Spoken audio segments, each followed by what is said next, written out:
I did the same thing before, except I had something at the there. See, that was at the bottom though.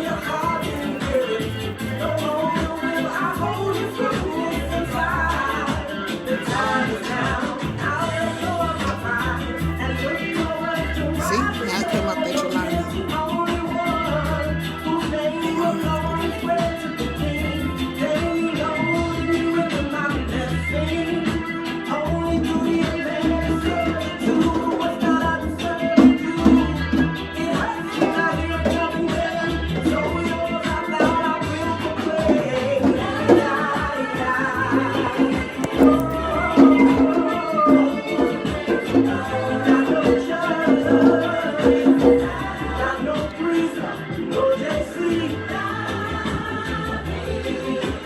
Check.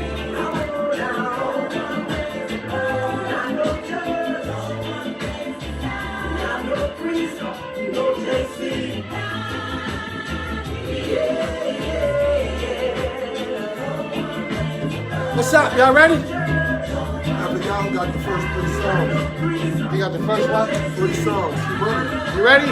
Go over there.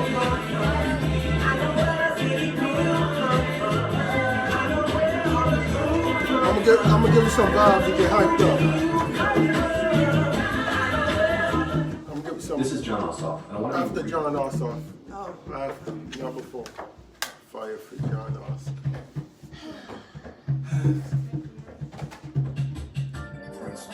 You gotta get hyped. You gotta channel the inner performer. Not your little kid voice up, y'all. You ready? You look ready. You look ready.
Should be the liaison. Can't forget Abby Shade, who flooded 300 men. He was the captain of the Lions Den. Can't forget Benaiah, who jumped in the pit with a lion and slew it on the snowy day. Hey, hey, I got a rep for the lion-hearted. God bless the spirit of my dearly departed. Who put their life on the line, defended my people from the uncircumcised. Praise God, who is heavenly power.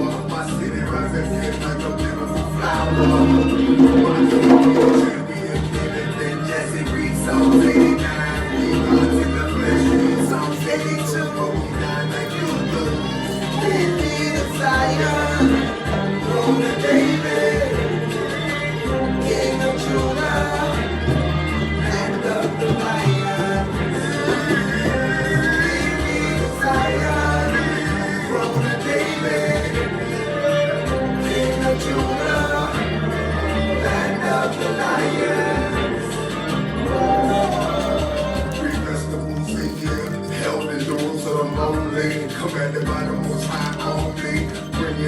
you ready? No Get ready. regrets to the sons of Get ready. Aaron. Only to Jerusalem only. No weakness Deuteronomy ever. 16, 2 Chronicles 7:12. Y'all should read it yourself. This is not a pie. Get a bring the message. I'll teach you some great lessons. Deuteronomy 12, Leviticus 23, Leviticus 22. This word is the living truth. And so to speak, I am with the lion. Never call me a dragon. Because I am only a lion. Still sing the song to my grandpa David. Hey, I am not to play with. I am not to think like my grandpa did. Roman David.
I think you want your phone in the drummer. You want your phone in the drummer.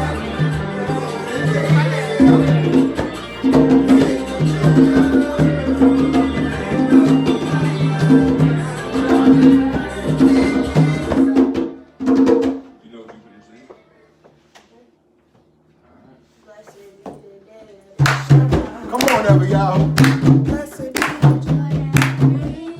Stand up, Salah. Stand up, y'all can't sing along. Here we go. Stand up, sing along.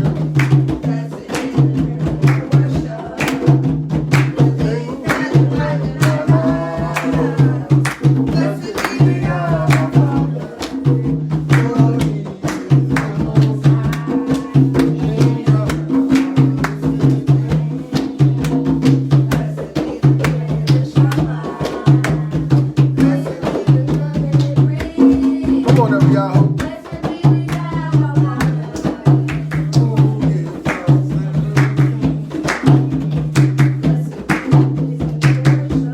Come on.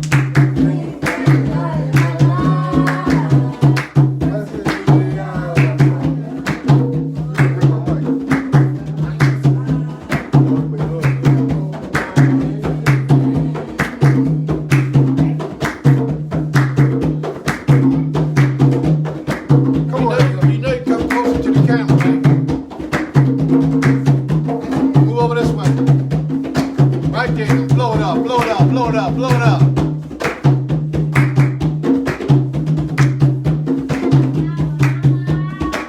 Come on, y'all kids.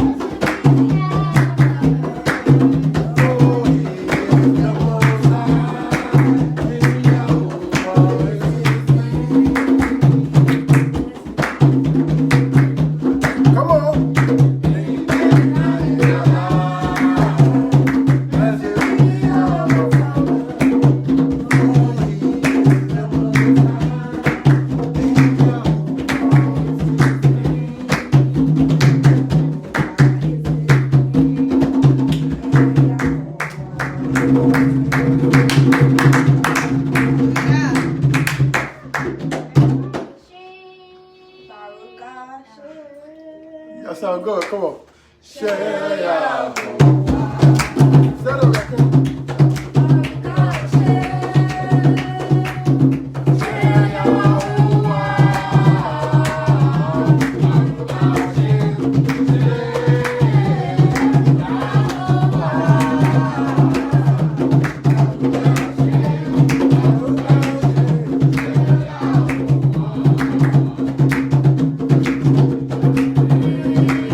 Okay,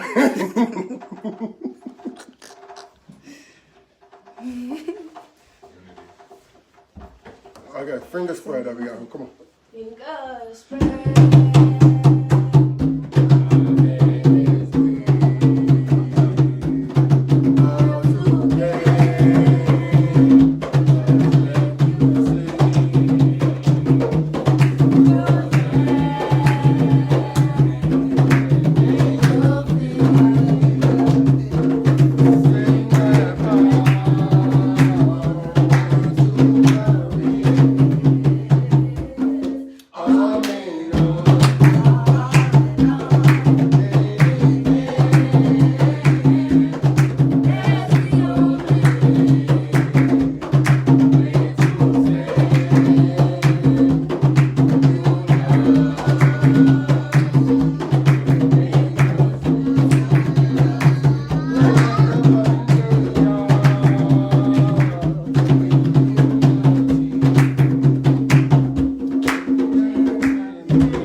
Where there is peace.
choir member.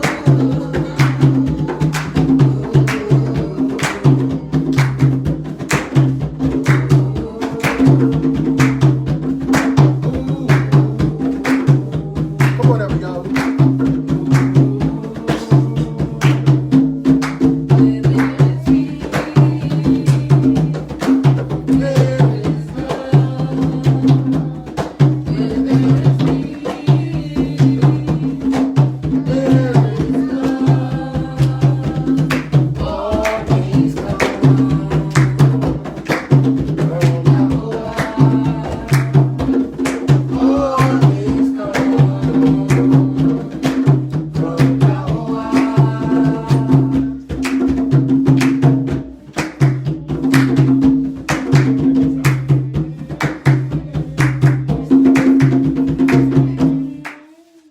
Yeah. What you got, Najee?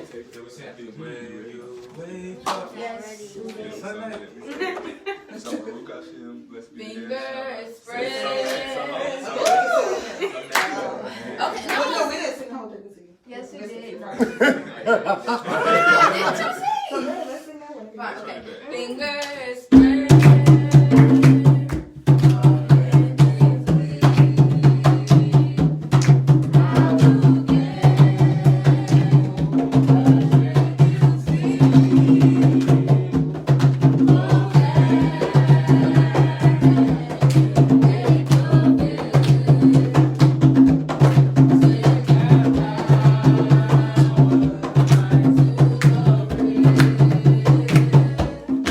Oh,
song or two, only the truth will leave my lips. Now you're blessing my days, so I'm giving him praise.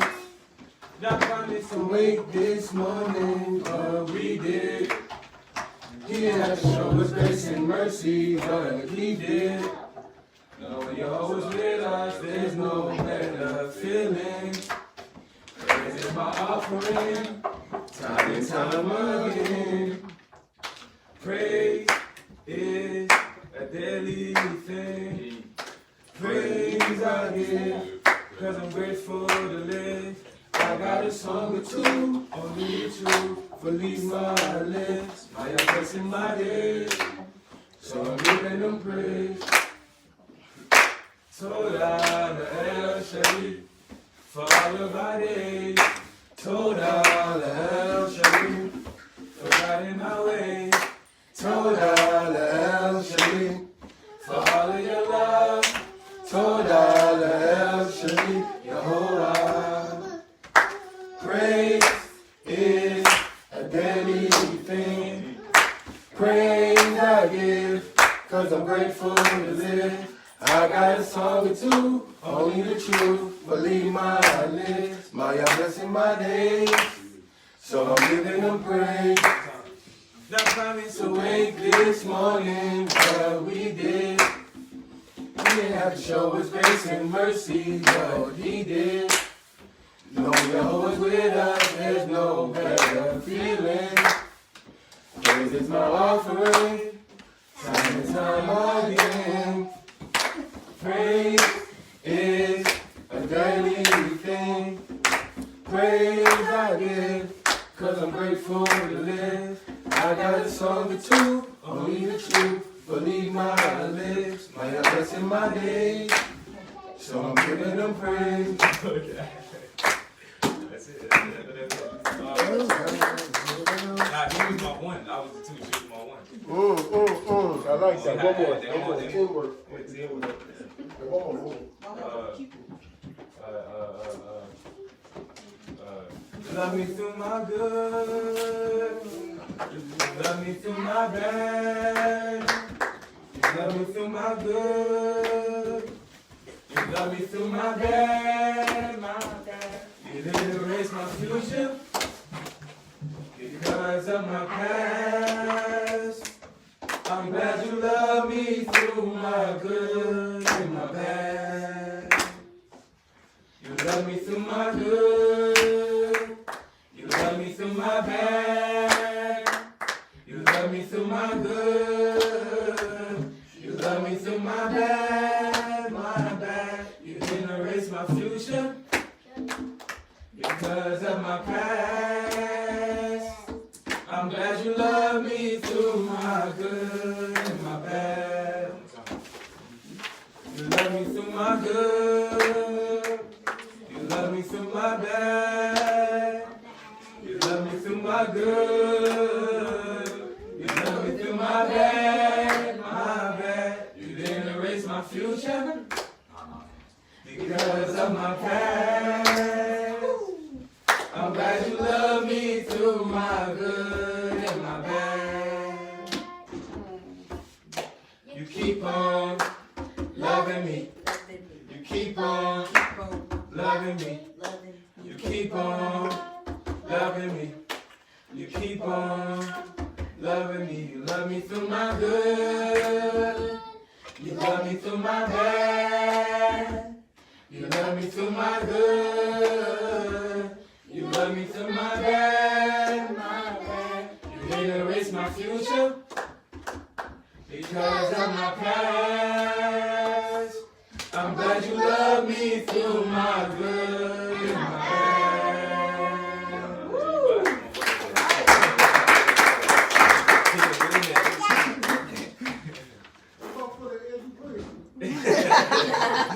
For the water I need to drink. For the air I breathe, I thank you. For the life in me, I'm grateful. Remember I was lost and broken, my being.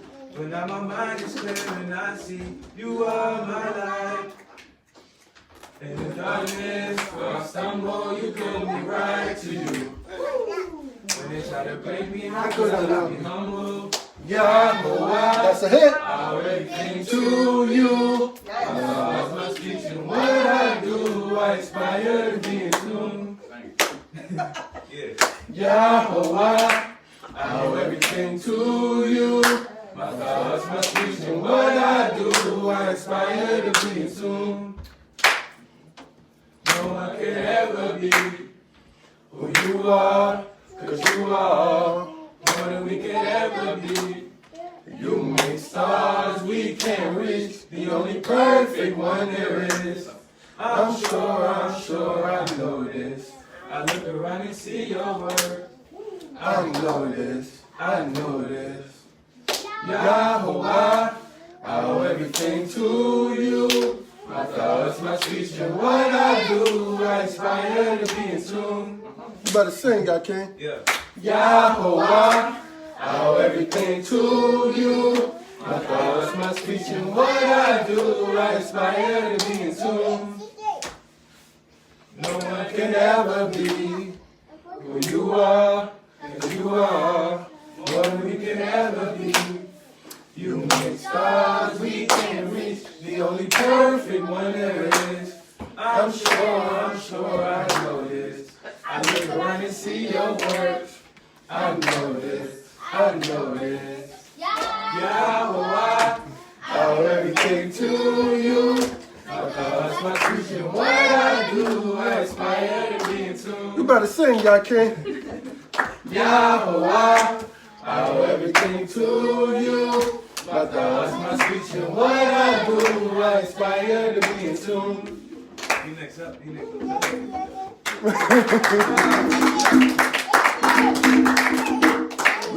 Just one more for you, then we get Kalfani say the opening prayer. Okay. I can't. Y'all know it's only a matter of time before these two drop a single. I don't know why they're playing with it, right? Mm-hmm. I said drop. Not record, drop. Okay. The soul is on the way. Yah is an awesome Yah we praise. From heaven to earth we name. No power like Yah is such an awesome Yah. Yah is the one who wakes us up. Our shield and protect us. The one who gives us food and shelter every day. When I wake up in the morning, I see the sunlight in the sky. And I know Yah will cause the sun to rise until the day I die. And when I lay my head to sleep, I know He's watching over me.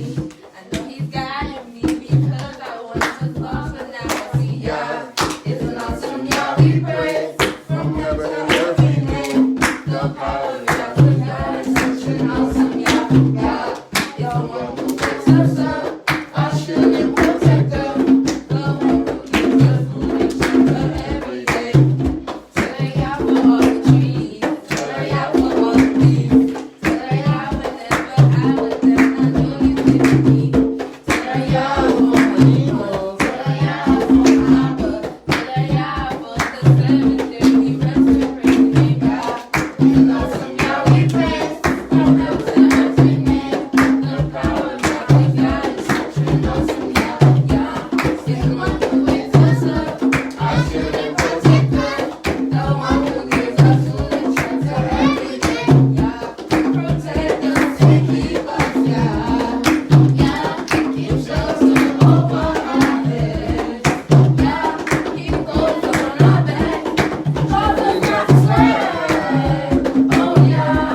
Hallelujah. Hallelujah. Hallelujah. Hallelujah. Hallelujah.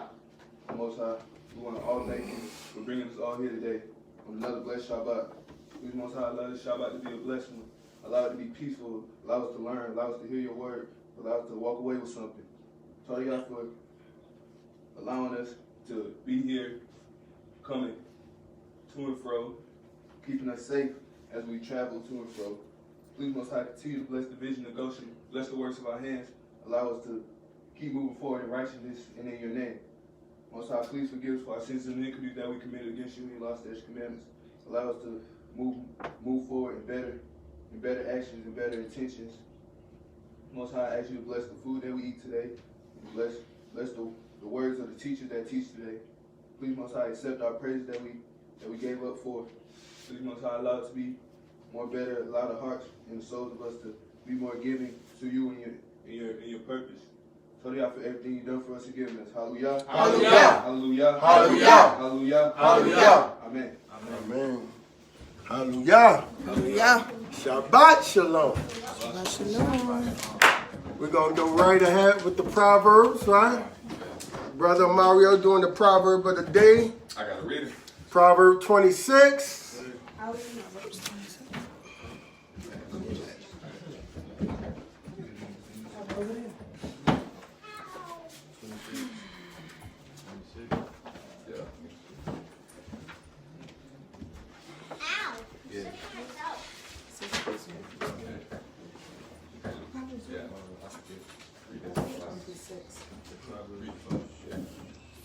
We're in the book of Proverbs, chapter 26, verse 1. Hallelujah. Hallelujah. As snow in summer and as rain in harvest, so honor is not seemly for a fool.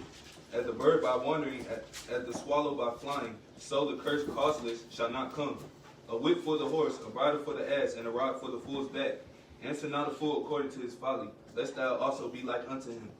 Answer a fool according to his folly, lest he be wise in his own conceit. Okay, so these first five, I want to start off by saying, sorry y'all for allowing me to be here teaching with well praise. You know, Hallelujah. all right, so these first five verses, they talking about a fool, how like they compare like the fool that having no honor. They said the fool should have a rod on his back. I take that as like a fool having a hard time in life because they never really see that what they're doing and they just always continue to keep doing the wrong thing and they always want to be chastised. It says, do not answer a fool according to his folly, for you be just like him. So anytime you run into somebody that's like, that has like foolish ways or do certain things and they make a foolish comment, don't answer to them because that's your friend or something or that's your kin and you don't want to offend them. Don't answer on their level. Like always answer in a way to better them or higher than what they answer because you would just be on the same level as him. And it says, don't answer a fool according. Do not answer a fool. No, answer a fool according to his folly, for he'll be wise in his own eyes. And then so that shows you that once you answer him in his own and in his folly, he starts to think that he's right in his own eyes. And then when we get down deeper, we'll show you about a person that thinks they're right in their own eyes. Continue. He that sendeth the message by the hand of a fool cutteth off the feet and drinketh damage. The legs of the lame are not equal, so is a parable in the mouth of a fool. As he that bindeth a stone in a sling, so is he that giveth almond to a fool. As a thorn goeth up into the hand of a drunkard, so is a parable in the mouth of fools. The great Elohim that formed all things both rewarded the fool and rewarded transgressors. As a dog returning to his vomit, so a fool returning to his folly. Seest thou a man wise in his own conceit? There is more hope of a fool than of him. Okay. That's a word. All right. So it says like a dog returns to his vomit, a fool will repeatedly do his folly. So like they gonna keep doing the same thing over and over, not looking for change or looking to do something different. Like definition of insanity is to keep doing the same thing, looking for a different result. So a fool is really insane. So like it's just saying, and then it says, we go on to verse 12, it says, do you see a person wise in their own eyes? There are more hope for the fool than them. So a person that always thinks they're right, that always got an excuse for everything, like they could literally be eating pork, but got an excuse, like we not in our land, they got something they always right, and you can't tell them nothing. There's more hope for a fool, because at one point in time, we all been foolish or been a fool. We made foolish decisions. So there's more hope for a person that is a fool than a person that's just always right in their eyes. Team. The slothful man saith, "There's a lion in the way. The lion is in the 26. streets." All right. So I take that verse as like a slothful man is always gonna make an excuse for them not to do something. Like he didn't want to go out in the street because it's a lion. It's cold out there today. Oh, it's everybody's rioting today, man. There's just always an excuse not to go in and put your hands to work. Team. Verse 14. As the door turneth upon his hinges, so doth the slothful upon his bed. Okay, so the hinges they turn one way and they turn the other way. So that's a lot of times a slugger would do. You turn over, you're like, oh, I'm about to get up. You're like, nah, let me get 30 more minutes. Turn back around the other way. So a lot of times the slothful person just gonna keep turning over in their bed until it's like 1-2 o'clock. You slothful when you get up at 1-2 o'clock. Your day it's over with. Sun go down at 4. The slothful hideth his hand in his bosom, it grieveth him to bring it again to his mouth. The sluggard is wiser in his own conceit than 7 men that can render a reason. Okay. All right. So it's in. I take that verse 15 as like someone would have like food right in front of them, but they're just too lazy to like go and warm it up or even to eat it as is. Like a lot of times we like our food warm nowadays, so everybody wants to cook their food, but like even sometimes you can just eat it as is. Some people would just be so lazy that they wouldn't even go and open the refrigerator and go eat something. And then it says, slugger is wise in his own eyes, and in his own eyes than 7 people who answer discreetly. So that means like, you ever seen somebody that's just so right that 7 people could be telling them that they're wrong, but they just so hold on that they're right. That's not a good trait to have. Continue. He that passeth by and meddleth with strife belongeth not to him. It's like one that taketh the dog by the ears. As a madman who casteth firebrands, arrows, and death, so is the man that deceiveth his neighbor and saith, Am I not his sport? Where no wood is, there the fire goeth out. So where there is no talebearer, the strife ceaseth. As coals are to burning coals and wood to fire, so is a contentious man to kindle strife. All right. So those couple of verses were talking about people that are always going out their way to gossip and talebearing and talk about people. Like that is one of the things that the Most High hates. Like people going out their way to talk about other people. Like it says without gossip, no strife. So there'll be no strife. So without people like egging stuff on and talking about stuff and putting themselves in certain positions that they don't have to be in, that causes strife. So and then it says one who conceive his neighbor and say I was only joking. So I take that as like a lot of times people will do stuff like a lot of times when you're joking, it's a seriousness to it. Like it's like it has some seriousness to it. So it's not like a full joke, but somebody would take that and be like I was only joking, but in truth like it's something they really mean about that. You continue. The words of a talebearer are as wounds, and they go down into the innermost parts of the belly. Burning lips and a wicked heart are like a potsherd covered with silver drawers. He that hateth dissembleth with his lips, and layeth up deceit within him. And Right. So I'll take these couple verses that is like somebody will like they'll portray to be something they not. They'll try to like feed you like good stuff and tell you like all the good stuff and try to get you hyped up around what they want you to do, but it's all deceitful for a cause of their own. See? When he speaketh fair, believeth him not, for there are 7 abominations in his heart. Whose hatred is covered by deceit, his wickedness shall be showed before the whole congregation. Whoso Okay. All right, so it says he got 7 abominations. It said when he's speaking fairfully, don't even believe it. Like when the deal looks fair to you, like when he's speaking in that way, don't even believe it because like his heart is full with all 7 abominations. So like it ain't nothing right in his heart. It's like always leading to something. Continue. Whoso diggeth the pit, verse 26. Whose hatred is covered by deceit, his wickedness shall be showed before the whole congregation. Whoso diggeth the pit shall fall therein, and he that rolleth the stone, it will return upon him. Okay. So it says like wickedness is gonna be shown. So everybody's gonna see how it's gonna be. At the end of the day, it's gonna be revealed how righteous or wicked a person is. So you just have to like stay tuned for that part. Don't always just buy into what somebody's telling you to believe. He said whoever digs a pit will fall into it. So and rolls a stone will roll back on them. So that's like the law of attraction. That's why like a lot of times I try to speak like positive in a way, like because a lot of times positive things will come back from you speaking positive and being positive about things. Not always being a negative person, because you'll get a lot of negative things in your life. You know what I'm saying? So it's like kind of like karma, what they say karma nowadays. Like don't be looking to hurt somebody else or get over on somebody else, because somebody else is always gonna get over on you. So it's no even point of even trying to do that. You can. A lying tongue hateth those that are afflicted by it, and a flattering mouth worketh ruin. Hallelujah.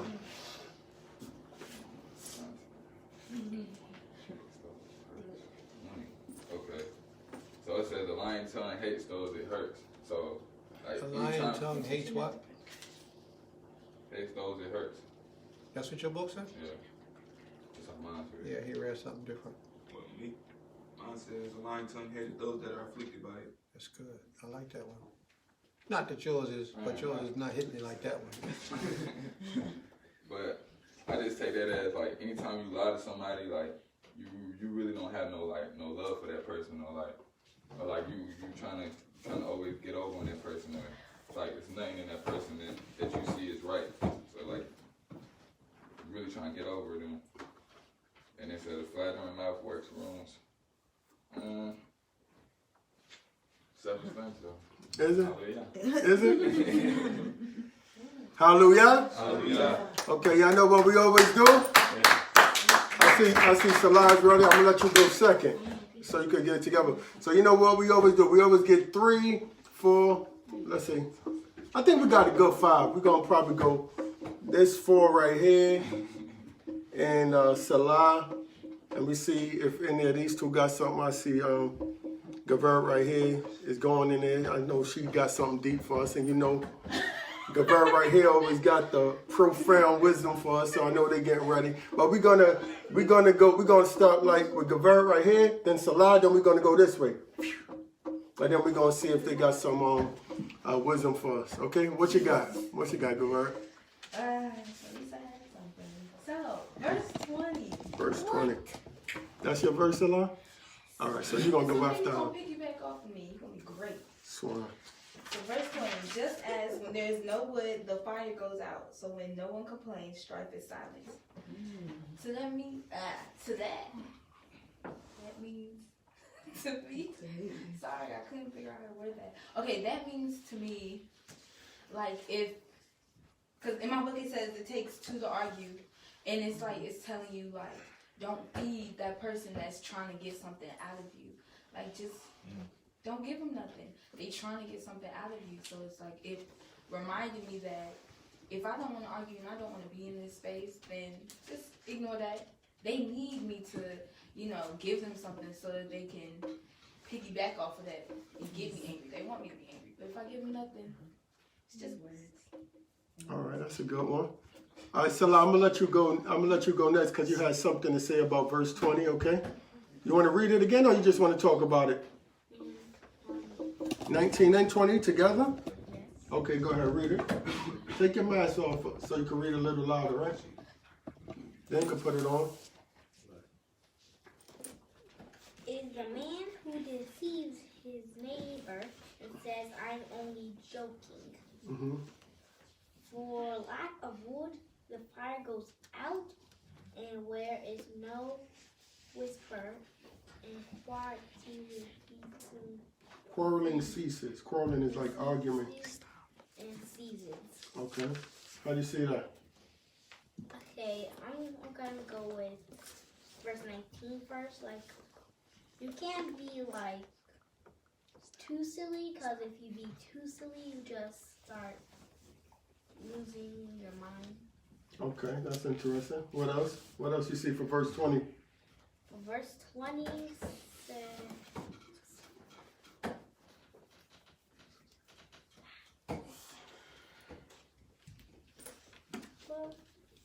I kind of take it as for the fire goes out. I don't understand how my book says it, but All right, we talk about it a little bit later. Anybody want to add something else to verse 20? I think it's a cool verse. All right. If you take out the thing that's making it move, it won't move no more. It's simple, but it's heavy because a lot of people don't understand that they feet on fire. So. Let's read it a little bit differently. It says, for lack of wood, the fire goes out.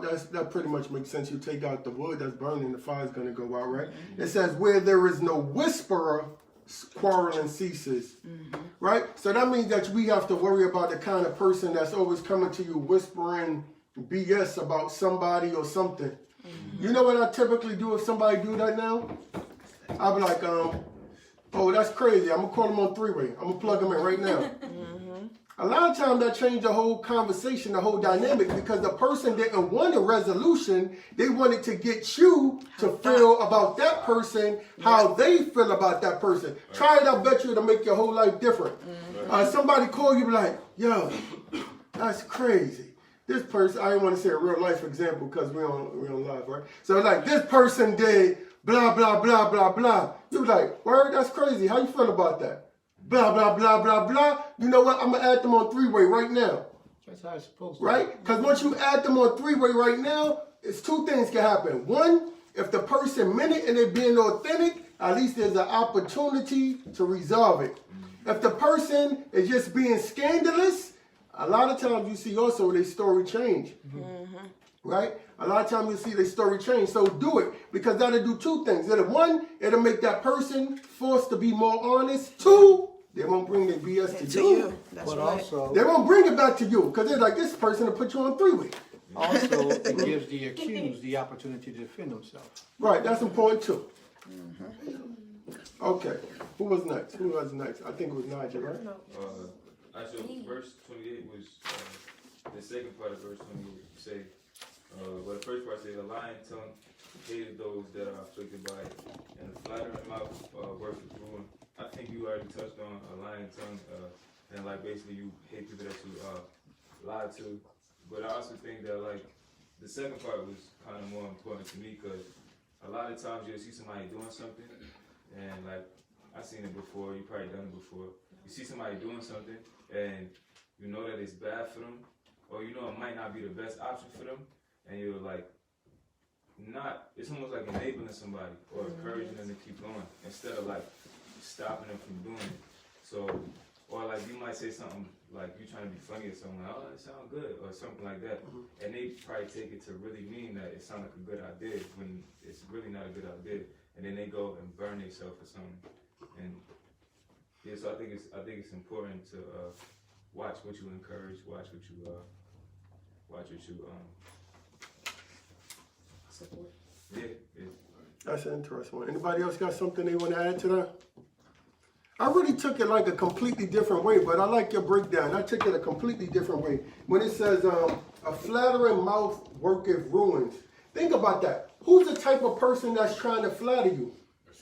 It's usually somebody that wants something out of you, right? So a flattering tongue worketh ruin. Because if somebody's like, yo, you're so awesome, you're so great, you're so magnificent. And you know, even though we might know in the heart, they kind of laying it on thick.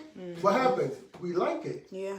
We like it. So since we like it, we embrace it. And then we start believing our own hype, not really knowing they could be laying a snare for our feet. And who does that work mostly on? Men. Men are very, very simple creatures, right? Very, very simple creatures. Because they so logical, so that after a while you keep flattering them, they start believing the hype. Even the greatest person among y'all still regular. Be humble. Be humble. Because after a while, if a person keeps telling you, you're magnificent, you'll start believing it. And then you start acting like, you know what, I am magnificent. At least this person can see my magnificence. But why is that person saying that? Sometimes it could be for a good reason, you know, like if you have a good wife and she's just trying to hype you up so you can keep going because the road is rough, the road is long. Sometimes you need a little bit of that. But sometimes this is because they got an ulterior motive. And sometimes the ulterior motive may not even be in your best interest. You know what I mean?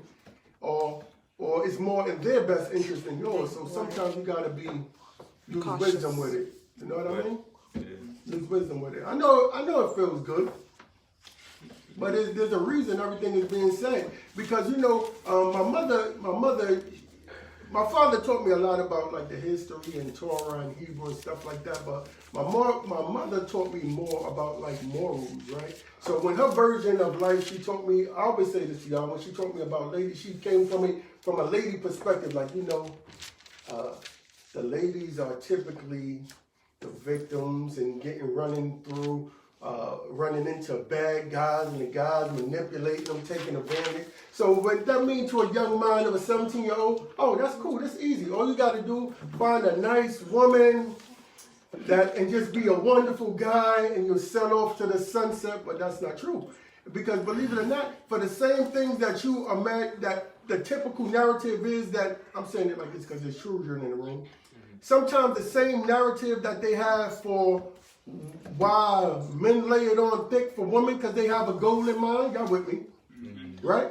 There's women that do the same thing.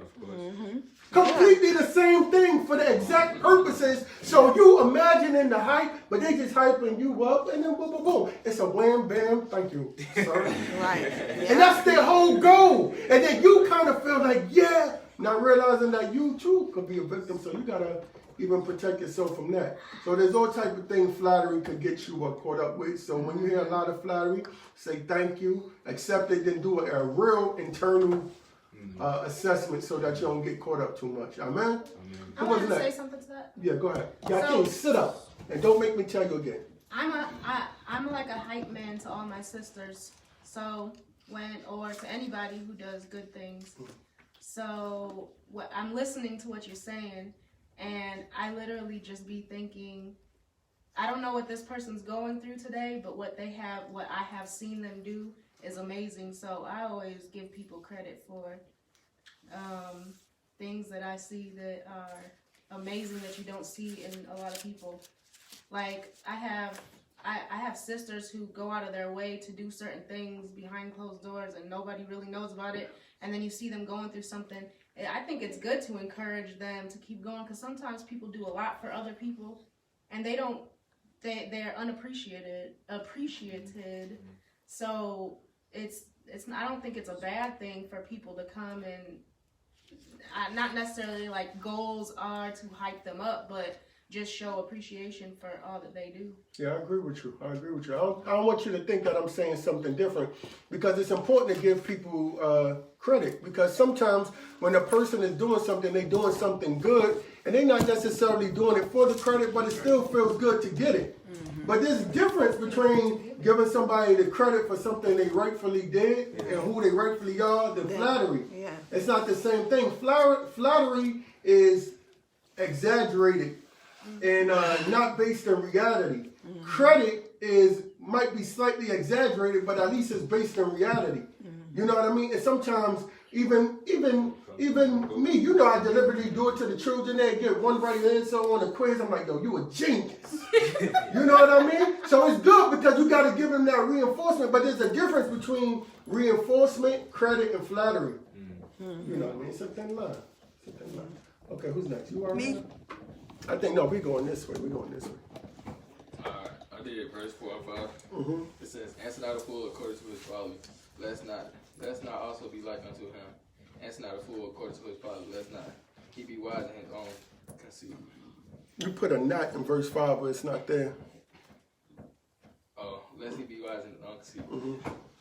Alright, so basically I got from that, like, if you like go along with a fool or something, you're gonna make them think they are right, and you're gonna wait, hold up. So look, you alright? Say you talk to a fool or something, right? And you go along with what they say, you're gonna make them think they right in their own mind, and you're gonna allow them to continue to do the same thing over and over, which is wrong. But you talking to them and you going along with them is actually feeding into that and allowing them to think they right. They're gonna keep on doing it every time until somebody correct them. So it's basically saying like, don't follow a fool in his own ways, and like so that they won't go into the like wrong path. So if you see like a fool saying doing something wrong, you put correct them and not feed them to it, so they won't think they right and won't keep on doing it in the future. And it says, and if you keep on answering the fool according to the foolishness, they gonna think they right all the time, and that's gonna make them think they right, but they're really not. And sometimes, well, if you keep answering, they won't even know they're wrong. Sometimes, if you keep on telling them they're right and keep on leading them into that path and think that they're right and stuff. So that's basically what I got from that. All right. Anybody want to add something to that? Brother Najee, what you got? I think it's funny that they, like, the way that they worded it, because, like, for me, like, not to answer a fool according to his father is, like, don't answer him in the same thought process. Like, if he talking about something wicked or evil, just don't answer him in the same thought process. But then fathers, like, answer him according to his father. So, like, if you know, if you could understand from the way that he's speaking that he might need help in certain areas, then you answer him according to that. Like get on his level. Like not really get on his level, but be understanding enough to know that this is the hole or the void that need to be filled. So then you kind of like nudge them in another direction. Like if you could see that, sometimes it's hard.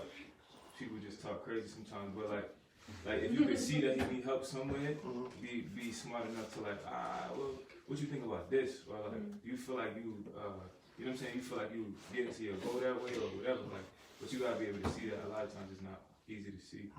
You sound like you wanted to add something to it. Yeah, because I heard you chime in. No, he explained what I was thinking. Anybody else want to add something to it?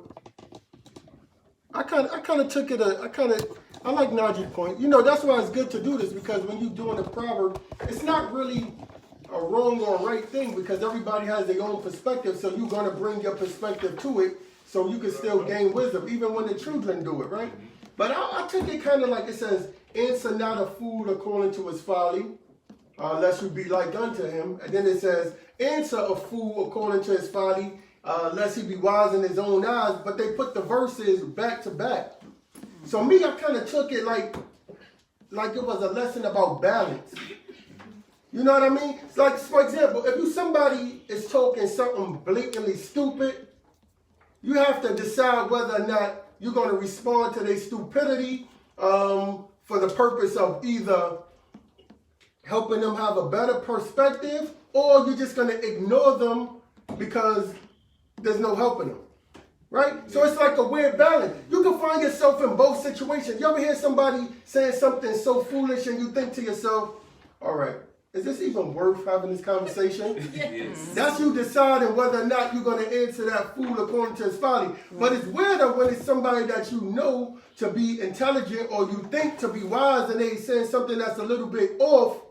You then have the responsibility to respond to them, lest they be wise in their own eyes, right? Because they might not even know that they're wrong. So it's a balance. So it's basically saying, because if it just left it as, answer not a fool according to his folly, lest you be like unto him, that would lead you to think that every time somebody say something stupid, you just ignore it and leave it be. Right. But that's an incomplete thought, right? That's why the other side says, answer a fool according to his folly, lest he be wise in his own eyes, which lets you know that there got to be a balance.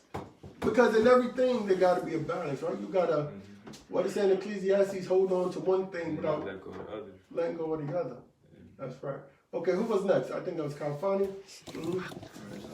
Verse that stood out to me, verse 26, which says, whose hatred is covered by deceit, his wickedness shall be showed before the whole congregation. You know, really, I feel like most of these verses are like very relatable to each other. But this one stood out because it's like it reminded me of that saying they say, what's done in the dark will come to the light. It reminded me of that because, like, you know, if somebody, like, there's probably been pretty examples that we all seen, like somebody just doing all this stuff for, I guess I would say, the community or the congregation, because they feel like they should do it because, you know, they don't want to disappoint the people, even though they don't really mess with them. And then they end up, you know, falling short or either disappearing or, you know what I'm saying, bad things happen and everybody really sees the type of person they are. So, yeah, that one just stood out to me because I feel like I've seen it before and, yeah. Okay, somebody want to add something to that? You want to add something to that verse or a different verse? A different verse. No, we're moving on, baby. You add your verse. Anybody want to add something else to that verse? The way that you put it is, the way that you put it is a nice way to put it, because a lot of times, like you said, people just doing stuff because it kind of come with the code of being a certain person. But you get to see people intent when they make certain moves and stuff. So I think that was just a nice way to put it. Appreciate it. Okay. Anybody want to add something else to that?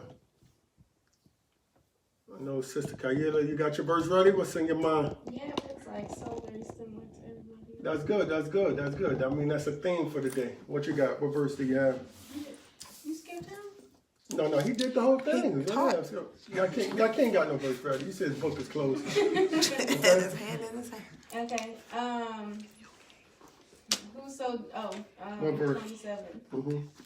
Wait, did anybody say 27? It doesn't matter. You saying Okay. 27, yeah. Whoso diggeth the pit shall fall therein, and he that rolleth a stone, it will return upon him. So that's like when you dig in a hole. Okay, I look at this personal. If I feel like I'm doing something wrong, I acknowledge it, because I always ask the Creator to reveal whatever I'm doing wrong. And I acknowledge it, I quickly fix it, because I feel like that's digging me a hole. And if I don't fix it, whatever happens next, I can possibly go deeper and deeper. And then it might bite me in the butt later on in life. So instead of having bad ties with people based off a mistake or something, it's better to go and fix that. Like, people gossip all the time. And people don't even notice that they're gossiping when they're gossiping. I noticed this myself, of long years of life of gossiping. And not realizing that I'm gossiping, and then come to a point where you experience who was it that said karma? You know, karma ends up coming, and you see it hurts and I look at everything as everything you do, the Creator punishes you for it or blesses you for it. So if I'm gossiping about something and then I end up getting hurt, it's like the Creator always points back to, remember when you was doing this? That's why you feeling this way. So I look at it like, you know, if you're doing wrong, that's gonna come back to you. If you're doing right, that's gonna come back to you. So don't dig any hole you dig, you're gonna end up falling in the ditch. Anybody got something to add to that one? You want to add something to that verse? Okay, tell me what you got in your mind. Well, I got Take your mic down so we can hear you.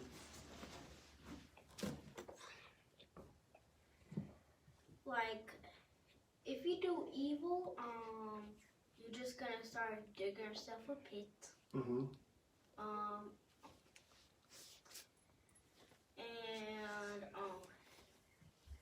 If you do wrong, it'll come back to you. Yep, that's exactly right. Yeah. And also, I just remember we were talking about this. Okay. And I also talk about this, like, let's say if you have a friend, right? Right, you have a friend. But that friend is wicked. Okay, you need new friends. And that means he is digging himself a pit. Yeah. So eventually, wicked's gonna come back to him. That's true. That's how it works. Yep. Talk Mel. Anybody else want to add something to that? In that case, it might touch you. Yeah. You might fall in that hole. Yep, because you might need to work with either get new friends or make some space between your friends and all that. What do we always teach is the law from the beginning? Everything begets out this first kind. In Genesis chapter 1, before there was a single thou shalt, there was everything begets after its kind. And that goes past just like animals and flowers. That goes to your mindset, to your nature, to how you treat people, to the things that you do. That's why it says that when you dig a hole, you're gonna fall in it. Cause why you digging the hole, right? And if you roll a stone, why you rolling a stone? That stone gonna come back on you because the type of energy you put out, the type of effort you put out, the type of work you put out, the mindset you have, the words you put out, all of that has a tendency of coming back because everything what? Begins after its kind. That's the law from the beginning. And sometimes people say karma. I don't like the use of the word karma sometimes, even though it's commonly understood. But they have a concept that's similar in Hebrew. It's called Mida Keneged Mida. Like, you know, and for everything you get your just weights. Whatever you do is coming back to you. Sit up properly, back. Okay, you want to say something? Okay, what's on your mind? If you like do something evil or it don't come back to you if you do something evil good, or it comes back to you whatever you did. If you do something good, good stuff come back to you too. If you do something evil, evil stuff come back to you too. That's a good question. Yeah, but if you do like regular stuff, does it come back to you? Yeah, regular, that's smart too. Regular stuff come back to you too. Everything come back to you. That's a smart question. That's proof that you're thinking. Right now he like, That's proof that you're thinking. I shouldn't do this That tomorrow. boy's smart. That boy's He's smart. thinking of something personal, right? No, that boy's smart. Because all the time we focus on good, bad, but there's some stuff that's kind of like neutral, right? Right. But everything come back to you. Yep. Everything begins after its kind. Okay, who has something else? Okay. I have a Yahoo. Verse 27. Verse 27. That's the one I just did. That's a verse. Yeah, he got some more words. Will fall into it and stone will come back on the stars as well. Speak up.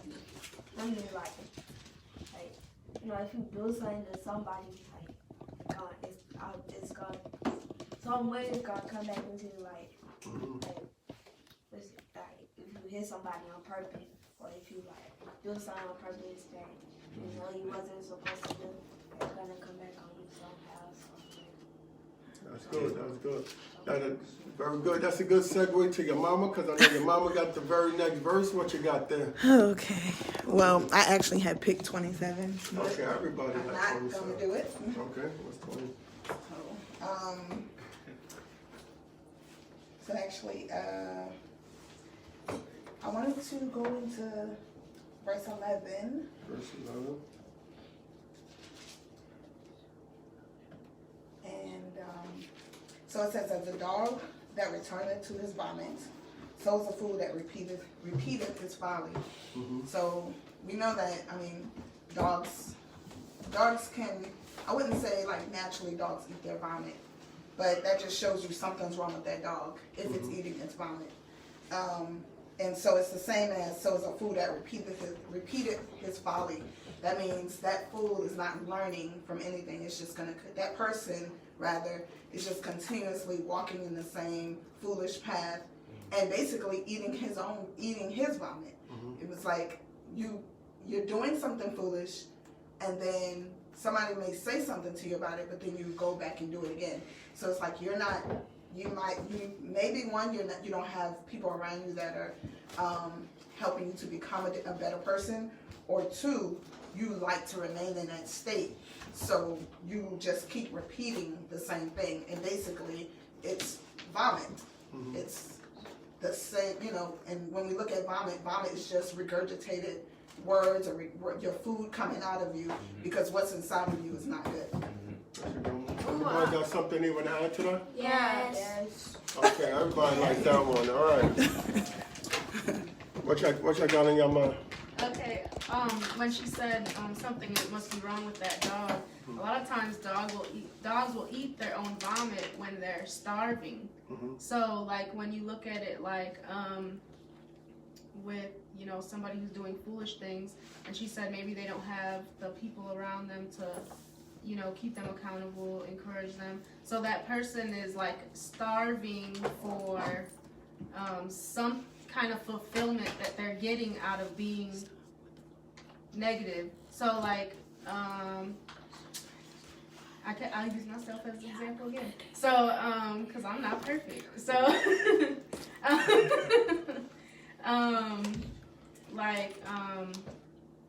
back in the day, say there was a girl who was talking crap on Facebook. Matter of fact, I don't even have to use me. I can use a lot of Hebrew Israelites who are all about debate.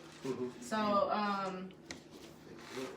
they'll be arguing with somebody about something. Somebody will be like, yo, don't even waste your time arguing with them. Okay, you know what, I'm not gonna do that no more. And then the next day they doing the same thing. Like, so it's like that. It's because they went so long without being fed this thing. So they're like, I want to feel this, like some kind of attention type, negative attention. Some people crave negative attention.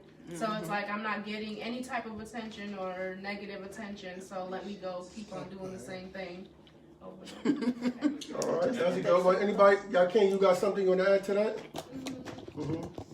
So it's like doing it like with that. Like let's say like a person doing something bad, right?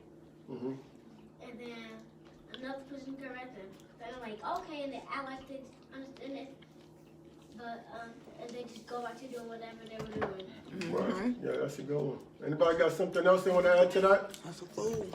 Yeah, that's a good one. But first, what she said about Facebook was a really good point. I like that point. But remember, if you're going to be on Facebook, then you should probably be on Quahal Social Network, which is a social network for Hebrews, by Hebrews, right? So if you're going to be on Facebook, then you should also have a Quahal account, right?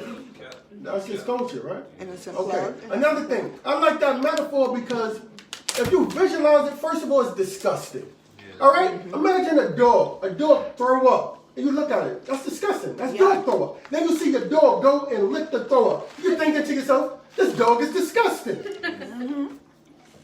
Right? So that means that the imagery that the author wrote was purposely to give you a disgusting image in your mind. Imagine dog, like when you sit, you see all the disgusting. You see the bits of the food. You see the stomach. I'm trying to make them as disgusting as possible, right? You see the little stuff from your intestines. You see the saliva and the phlegm all mixed up with the food. And you're thinking, that is disgusting.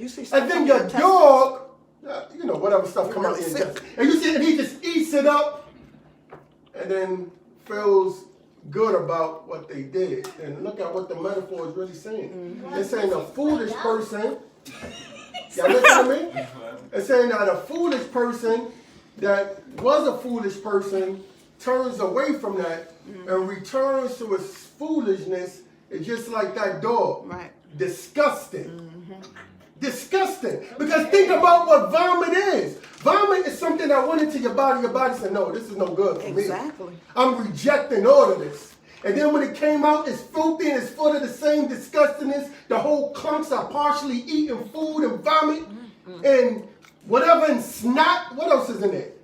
Think of something disgusting and it's all in there and it You stink. said it all. And it stink, right? They said a food that returns to his vomit is like a dog that go back to eating that. And then we could laugh at it, right? And we could look at it like, yo, that dog is nasty. That dog is disgusting. That's that person. Why would he ever do that, right? But hold on. Before we so judgmental about the dog, That's us. think about times when you repented of something, right? Stop doing the thing, and then relapse to it, right? And then you'll feel like you're superior than a dog that eat the vomit. Nope. Maybe you're not. No, you're not. Maybe you're not. I hope you're not. Because to the dog, we look at it as humans that don't eat vomit. We look at it and we say, you know what? That dog is disgusting. But the dog seemed to enjoy the vomit, didn't he? Like fools. Right? He seemed to have found some kind of like pleasure in eating the vomit. And the same thing is like with a fool. When the fool turned back to his folly, we might look at him like, oh, that's disgusting. But what we have to look at is sometimes when we are that person. Because if we did something, right, and then we stop doing it, right, and we know that it's wrong and we know that we should do better, we are the exact same dirty, disgusting dog.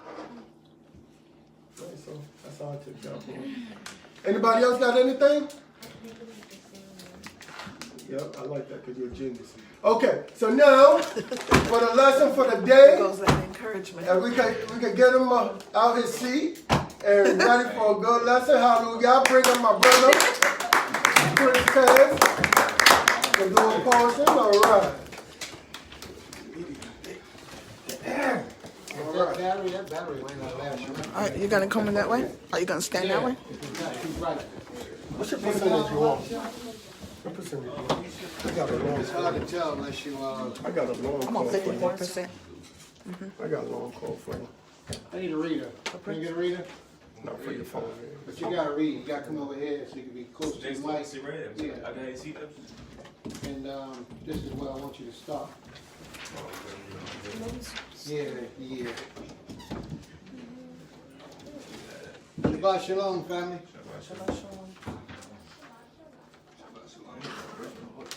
Huh? Like this? Yeah, we start from the top, we get to the bottom. Okay, cool. And when you get to the end of one verse, just chill for a second. Okay.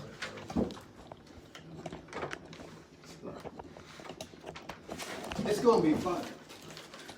But today's lesson is gonna be a different type of lesson. Because not only are we gonna be teaching you about scripture, we're gonna be teaching you about science. Okay? So it's gonna be a different type of lesson. So go out, invite all your friends, bring them all in, share the video, do the, what's that, watch party thing, do whatever you wanna do, because this information is very important. A lot of us go through life not even realizing what this lesson is about to bring forward to us. A lot of us go through life not even realizing that this could solve a lot of our problems, a lot of our issues. We don't even know it. Yeah. So I'm not going to tell you what the lesson is about. I'll let you figure what the lesson is about. I mean, I'm going to tell you later on, but not today. All right?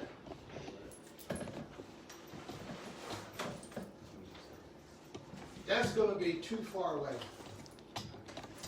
It's not Unless that you got far. an extension cord or something. You got the Zoom? Oh, over here. It has a zoom, it's not that. It's out right here by the door. Oh, It's better in front of you, bro. Yeah, the behind Yeah, you is that a might little be too better, much yeah. frustrating. All right, yeah, that might be close enough. Yeah. All right. Good. It's gonna be twisted, baby. Don't even worry about it.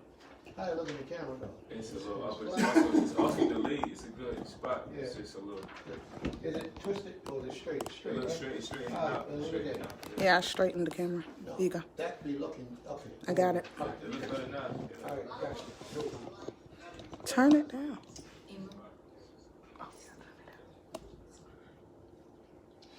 All right, let's do some traveling. Let me give you a little bit of information first before we begin. This lesson has been on my mind for about, I guess, about 3 weeks. I wanted to teach the lesson, but every time Shabbat came around, I had somewhere else to go, and I wasn't able to stand stationary and teach the lesson, so I hadn't taught the lesson. So around 2 o'clock this morning, I got up and I wrote the lesson. So this is like a condensed version of what I really want to bring forward. It's all over the place, but I'm going to try to bring it home so that it'll make sense to you. This lesson was so tight in my mind that I dreamt about it this morning, and I woke up. And I'm going to tell you a little bit about what my dream said to me to tell you, and it will all play out at the end of the lesson. So the dream said to me today to say at the end of the lesson today, did y'all catch that? Yes. That soon people will be building their houses underground. Soon people are going to have to go away from the surface of the earth, and a lot of people are going to take refuge underneath of the earth. They're going to be covering their houses with different material, like in the ground. And I'm not necessarily saying bunkers, but people are going to be living under the grounds in places. And it's going to be better for them. Okay? So keep that in mind. And when you see it on the news, you see it on the broadcast, and you're starting to talk about it, Prince told us that 10 years ago. You'll know it. Because that's how it happens. the Creator shares something with me 5, 10 years later, it happens, it be taking place. And then people be doing it, they be saying, yo, you remember we used to teach about that back? Like, for example, about 15, almost 20 years ago, we used to teach that the government, when you have a baby in the hospital, the government takes your placenta. They take your placenta and they create a substance, a germ, a virus that they can release in the air. And it'll come in a room of 15 different people, but it will only kill that one person that it was designed for from that placenta. And now today, in today's world, 20 years later, you look that up on the internet and you will see that verbatim, everything that we said in part has come to pass. So a lot of these things are true. A lot of these things are real. They happen. You know, but the Most High, he has people in the earth that he sends and reveals messages to. It's just up for you to determine if that person is someone that you would consider reputable. What's the word? Reputable. Reputable. I said it right. They have a good reputation. Yeah. They have a good reputation. That's a different word. Reputable. All right? So let's travel together. We're going to get into a little bit of science, and I'm sure that some of these things are going to be things that you never heard before, and I'm going to link it and try to tie it in with the scripture so that it makes all that much more sense to you, and it comes out with a little bit more power and impact. Now, you might be a little bored during this lesson. I pray that you try to hang in there with us, because it ain't all exciting like, get them, beat them up, jump them, bang. It ain't all that exciting like that. But the information is going to be superb. All right? So what we're going to do is we're going to do a little bit of reading.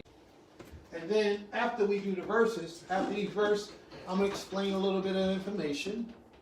We're going to do the next verse. We're going to move forward, explain, verse, explain. And then we're going to go to Exodus, the 3rd chapter. All right? We're going to read a little bit about Exodus, the 3rd chapter. We're going to do a little bit more reading. And then I'm going to tell you the bombshell. Okay? So hopefully I'm building you up to prepare your mind so when I drop the bombshell, you'll be like, damn, I see that. I can see that. Because if I told you the bombshell right now, you'd be like, oh, no, Prince, no, I don't feel that one. So I got to work you up to that position, to that place, so that I can give you the information you need for the backdrop, so that when the light turned on, you can see the light and you won't see the dimness. Okay? Believe me, it's going to be well worth the 2 hours that you're going to sit here. 2 hours, so Shabbat will be over. Let's go. Genesis chapter 3, verse 19. Genesis chapter 3, verse 19. In the sweat of thy face shalt thou eat bread, till thou return unto the ground. For out of it was thou taken. For dust thou art, and unto dust thou shalt return. Stop right there for a minute. The word for dust, or the word for dust, is afar. Afar. Afar is dust. From the dust thou art, and to the dust thou shalt return. Afar, meaning dust, is for like dirt, is for like ground, is for like soil. Okay? Same word. It's pretty much the same thing. Man was created from where? Adama, the ground, the earth. He was created from afar, dust. He came forward from dust. From dust thou art, and to dust shalt thou return. Okay. Let's read on. I don't want to give you too much too soon. I want you to hold that in your mind, because it's of the utmost importance. All right? Read on, please. This is from Job, chapter 1. Before we move on, the word that my brother squeezed out, eased out, and let it be known, Adama, it means ground, it means soil, it means earth. Okay? So hold that in your mind as well. Read on. Hold. Adama is the same word. Oh yeah, we see this. What we do is we go with the Hebrew to give definition and understanding to people who don't. All they used to read is the King James version of the book, and all you used to read is the English version. Usually, that English version that you read it is persuaded by some man who has a doctrine that he's really trying to push a hidden agenda upon you. Right. Okay. So we try to go and get to the root of the word, or the crux of the subject and deal with it in its source. Adoma is Adam. You know the man Adam? His name is Adon, is blood and earth. That's his name. That's what it means. We are blood and earth. So now, if we are blood and earth, where the blood coming from? Because there's a separation there. The Most High said you should not eat the blood of the animal because in the blood of the animal is the life of the animal. Right. It's the source. See, there's something going on here. Adoma, Adam, and we're named after the earth. So that means that, as I'm going to cover in my lesson, and I want you to hear it. Here's the message. Every element in the earth is contained in your body. Every mineral, every element, every molecule is contained in your body. Y'all with me so far? It's going to be like, bang! Man, it's going to make so much sense when I drop that bomb. Read on, please. This is Job chapter 1, verse 20. Then Job arose and rent his mantle and shaved his head and fell down upon the ground and worshipped. Job arose. He rent his mantle. He shaved his head. And then what did he do? He fell on the ground. He went to the Adoma. And what did he do when he got to the Adoma? He worshipped. He worshipped. Now let's pay close attention to that. Job had to have been going through some type of mental distress. See, people read these scriptures. We read them often. But we don't go deep into the meaning of what the scriptures is trying to tell us. That's our key back to salvation, back to the Almighty.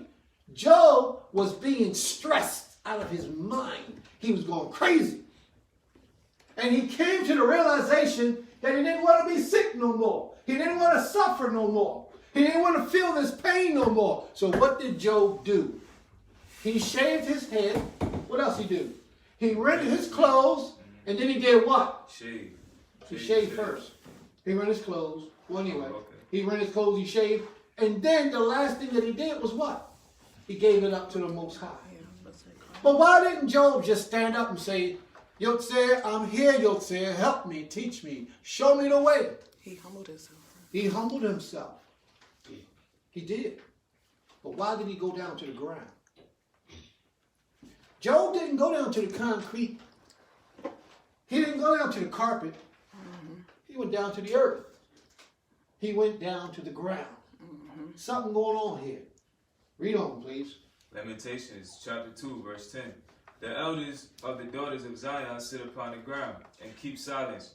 They have cast up dust upon their heads. They have girded themselves with sackcloth. The virgins of Jerusalem hang down their heads to the ground. Why everybody going down to the ground? It's a connection. It's a connection. It's a mourning. So in the morning, it's something about when they're mourning, they go to the ground and it brings them some type of relief. You understand what I'm saying? They shaved, they took dirt and put dirt all over their faces. What is that all about? And then they go down to the ground and give it up to the king. Read on, please. Daniel chapter 8, verse 18. Daniel's 8 and 18. Now as he was speaking with me, I was in a deep sleep on my face toward the ground. He was in a deep sleep where? He's the ground. communing with a messenger of the Almighty. And his face is where? Toward the ground. Toward the ground. But he touched me and set me upright. Read on. Daniel chapter 10, verse 9. Yet heard I the voice of his words, and when I heard the voice of his words, then was I in a deep sleep on my face, and my face toward the ground. He was in a deep sleep with his face where? Toward the ground. Daniel was in prayer.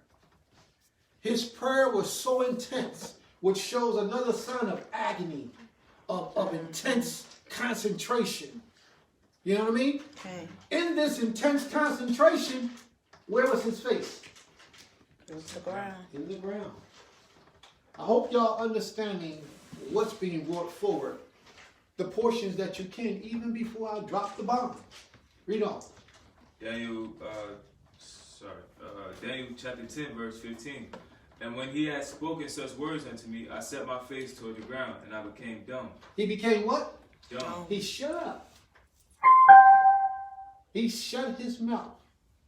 He opened his ears while he was in deep meditation, praying, surrendering himself to the will of the Creator. See, a lot of these hidden paths of righteousness, of humility, we've lost today. We don't even know anything about this. Oh, put my face in the dough. It's dirty down there. We don't even want no parts of that dirt upon us. Let alone putting it all over our face. What? No. People gonna laugh at me. They all gonna laugh at me. Why would I pray with my face on the ground? Better get me a prayer rug. I put the prayer rug down on top of the ground, then I might make prayer. But it's something about the connection with the earth, with the flesh. With the flesh, with the earth. It's something about that connection that we're missing. Our forefathers understood it, but we don't. We don't understand it. Read on, please. Zechariah 8:12. For the seed shall be prosperous, the vine shall give her fruit, and the ground shall give her increase. I want you to read that again. For the seed shall be prosperous. The seed shall be prosperous. The seed. Read on. The vine shall give her fruit. The vine shall give her fruit. And the ground shall give her increase. And Mother Earth, the earth shall bring forth the increase. But we all gonna get it from Adonai.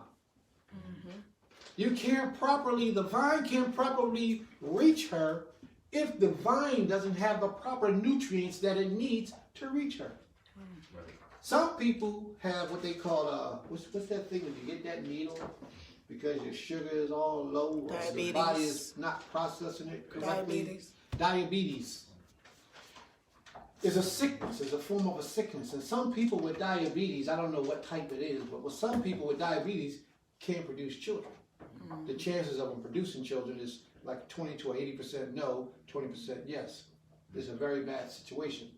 But a lot of these sicknesses and things like that there, if you ain't functioning properly, you can't produce or reproduce properly. Keep that in your mind. Read on. Let me finish this verse. Yeah, please. And the heavens shall give their due, and I will cause the remnant of this people to possess all these things.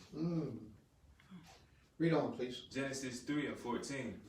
And the Lord said unto the serpent, because thou hast done this, thou art cursed above all cattle, and above every beast of the field. Upon thy belly shalt thou go, and dust shalt thou eat all the days of thy life. Genesis 3:19. In the sweat of thy face shalt thou eat bread, till thou return into the ground. For out of it was thou taken, for dust thou art, and unto dust thou shalt return. Now that verse right there actually says a lot. Read that again for me. 3:19. In the sweat of thy face shalt thou eat bread. From the sweat of thy face shalt thou eat bread. Well, in my write-up, I said, what is it about the soil or the ground that our people needed for their very survival? I brought out the fact that we rely on the soil for our very essential needs for survival, our foods to grow from there. We use it to build upon. We use it to hold our waters in time of need for drinking, the oceans, the rivers, the lakes. And we use it as a platform doing prayer to the Almighty. He said, by the sweat of thy brow shalt thou eat thy food. Your food comes forward from the earth. Your food came forward from the earth. So again, the nutrients, the earth is bringing forth your food for you. We, modern day Hebrew Israelites, we have still gotten so far away from the natural order of things that the ground is irrelevant to us today. We don't pay no attention to the importance of that soil. Even though we got land, many of us, even though we have land, we pay no attention to the relevance of that soil. Some of us who have land, who plant food, still have no idea about what we're about to get into. They'll plant their food, they understand the relevance because they need it to grow. They want to put all the things in the earth to make the plants grow so that they can eat and consume their food, which is a good thing. because the nutrients from the earth that they eat is coming right back into their bodies. So that's a good thing. But we got to go a little bit further. Read that verse again. Genesis 3:19. In the sweat of thy face shalt thou eat bread, till thou return into the ground. Until when? Till thou return into the ground. So if the Most High has established that we're going to eat bread from the ground from our birth to the day we return back to the ground, how important is the ground to us? How important is the earth? It's extremely essential to our life, our longevity, and everything that we do is going to be formulated, is going to come one way, shape, form, or fashion is going to come from that earth. And I don't know if you ever really gave it any much thought, the clothes you have on.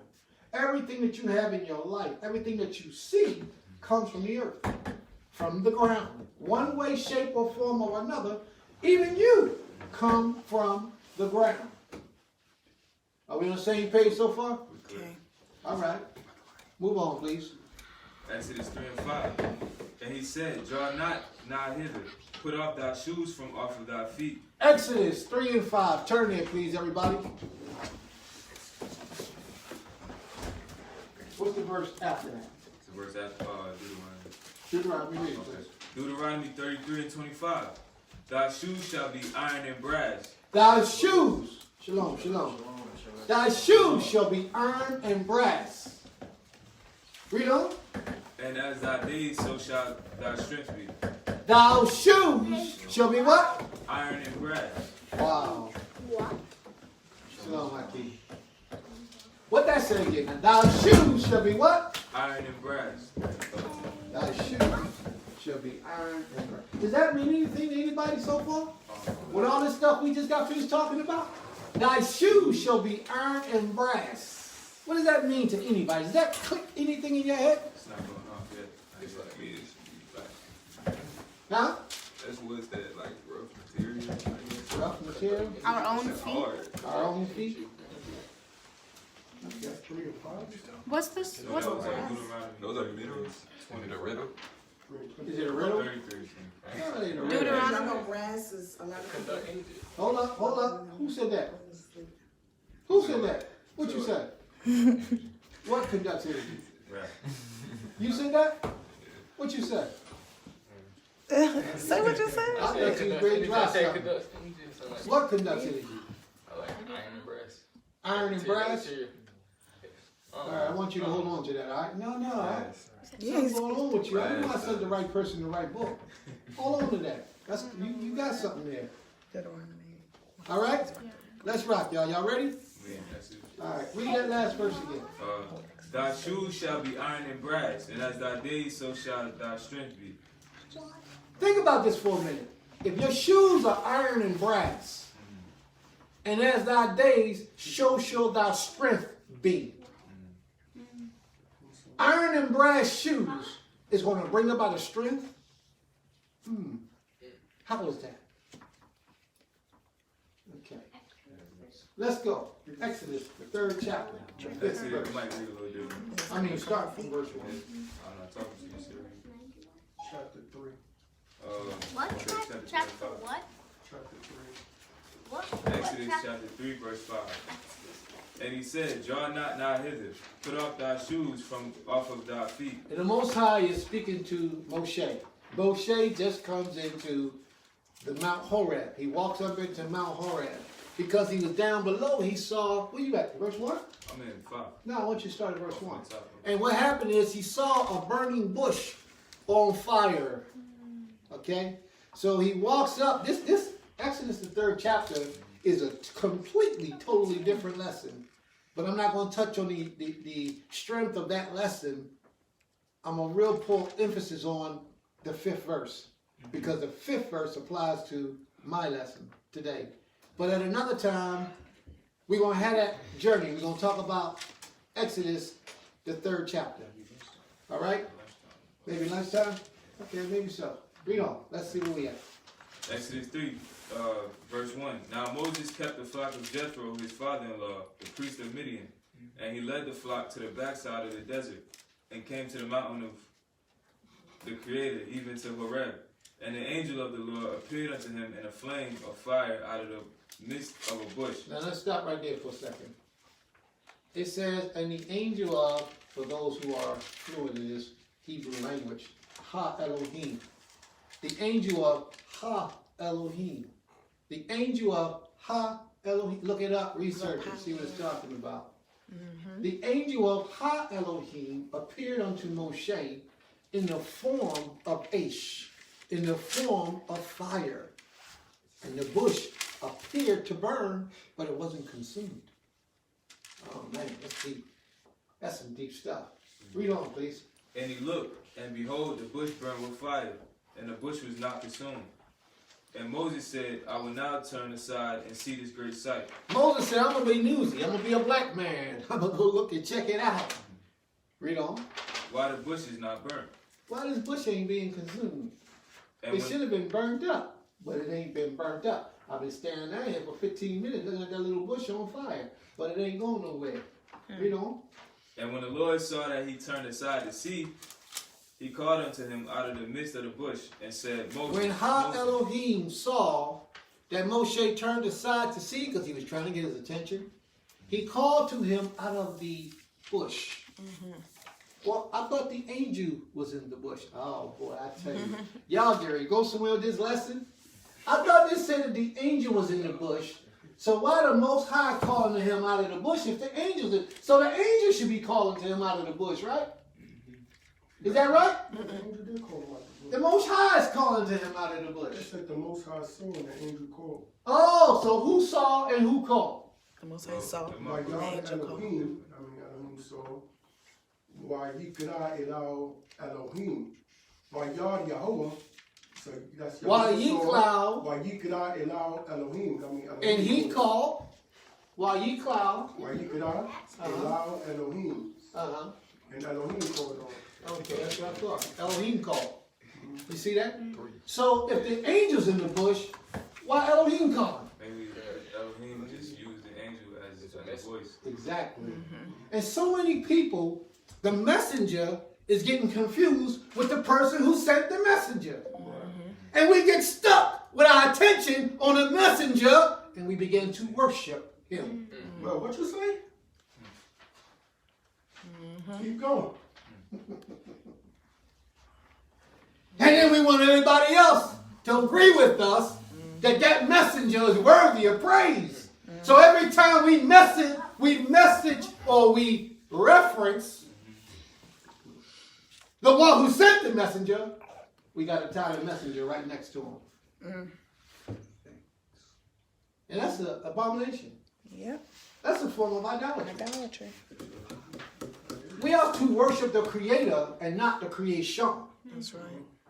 So every time we talk about the Creator and His great works, His mighty works, we got to bring the messenger with the Creator. That's really idolatry.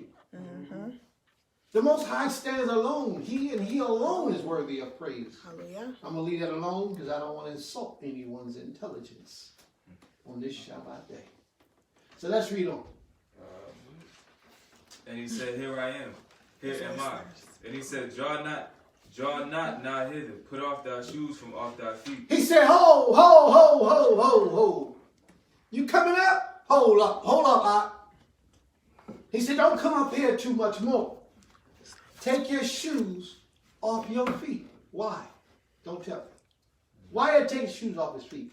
Because it's holy ground. So what is it about holy ground that makes any difference from regular ground? Tell me what that means. I mean, really think about it for a minute. He said, take your shoes off your feet. Why? Because it's like when you're, it's I kind like of, his answer. oh, for the electricity? There you go. What was your answer? Huh? What you said? What would About you the say about the shoes. shoes, man? The energy. Yeah. So now they want you to take them hard metal shoes off, put them to the side, and walk down on the ground. Why? Connection. You don't have nothing blocking the energy. Plus, you left all that stuff aside. That is so powerful. That is so powerful. You understand what's going on now, family? We gotten so far away from that. We lost that connection with the Most High. 80% of it is out the door. You know why? I'm going to talk about it in my lesson a little further down. I don't want to confuse nobody. Because I know a lot of y'all about ready to fall asleep. Some of y'all tired. Prince ain't talking about nothing.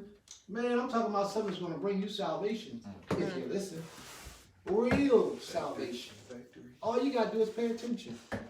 A lot of people say their prayers are not being heard. Their lives are not changing. They don't have any connection with the Creator. And then they wonder why. A lot of times you don't have these things because you don't know how to get them. If you look in the book and you see how our forefathers did it, then a lot of it will come back to you. A lot of that connection that's been lost will be regained. Let's read on, please. Where we at? Verse 5. Verse 5. He said, take those shoes off your feet because the ground you walk on is holy ground. Sanctified ground. Set apart ground. And when you're dealing with something that's set apart, you don't bring those filthy shoes inside into that area. I don't know if y'all understand that. So I'm going to try to break it down to you this way. Are you holy? Are you holy? Are you holy? Any of y'all holy? Any of y'all set apart? Do you know to be a Hebrew Israelite, you're being set apart from anybody else in the earth? Thereby, by default, it makes you sacred. That's right. It makes you holy. And when somebody from the outside comes up upon something holy, what are they supposed to remove? Their shoes. I don't know if y'all understand. That bad energy. Do y'all, y'all follow it? A regular person cannot take hold of a Hebrew Israelite because it's unsanctioned by the Creator. You're set apart. You're holy.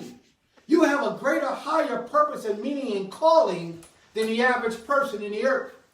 A lot of times the average person look like me and you because they brown skin or dark skin or fairly light don't mean they're Hebrew Israelite. That's right. Because they light skinned don't mean that they're not a Hebrew Israelite. You understand? It's something special about you that a regular person, a regular dude, a regular female is not even supposed to come in your circumference to touch you. Moses couldn't bring the filth on the bottom of his shoes into that sacred place because the Most High dwelt there. His spirit, his Shekinah dwelt there. Do you follow what I'm trying to say? Okay. Does he dwell within you? Okay. Because if the Most High's essence, his spirit, his Shekinah dwells within you, there are certain things that you should not do. Absolutely. It's a certain way you're supposed to conduct yourself. But some of us, we say, oh, man can't see what I'm doing. Ain't nobody around, so I'm going to go in the dark and I'm going to do it. You're still on holy ground. You're still sacred. So it ain't supposed to be done. It ain't supposed to be there. I hope y'all understand what I'm trying to say. We think because nobody can see, we can do what we want. Or nobody don't know. They don't know me. I'm not from this part of town. Hey, what's up, shorty? This ain't my part of town. How my friend just tuck them in case they got a little knowledge they know this about. But you still holy, huh? The Most High knows who you are. You're not supposed to be getting down like that. Let's get back to the lesson. All right? That's for them people that do that stuff. We don't do that stuff here. And ain't nobody like that here. So we ain't got that issue. So let's get back to the writings. Read on, please. Start at 5. And he said, draw not hither. Put off thy shoes from off thy feet, for the place whereon thou standest is holy ground. He said, draw not thy hither. Put off thy shoes from off thy feet, because the place is holy and sacred. That's right. Holy Adama. It should read something like Kadesh. Kadesh Adama? What does it say? Kadesh Adama? I don't even know. I've never looked it up, I don't believe. Yeah. 5. Actually, 5.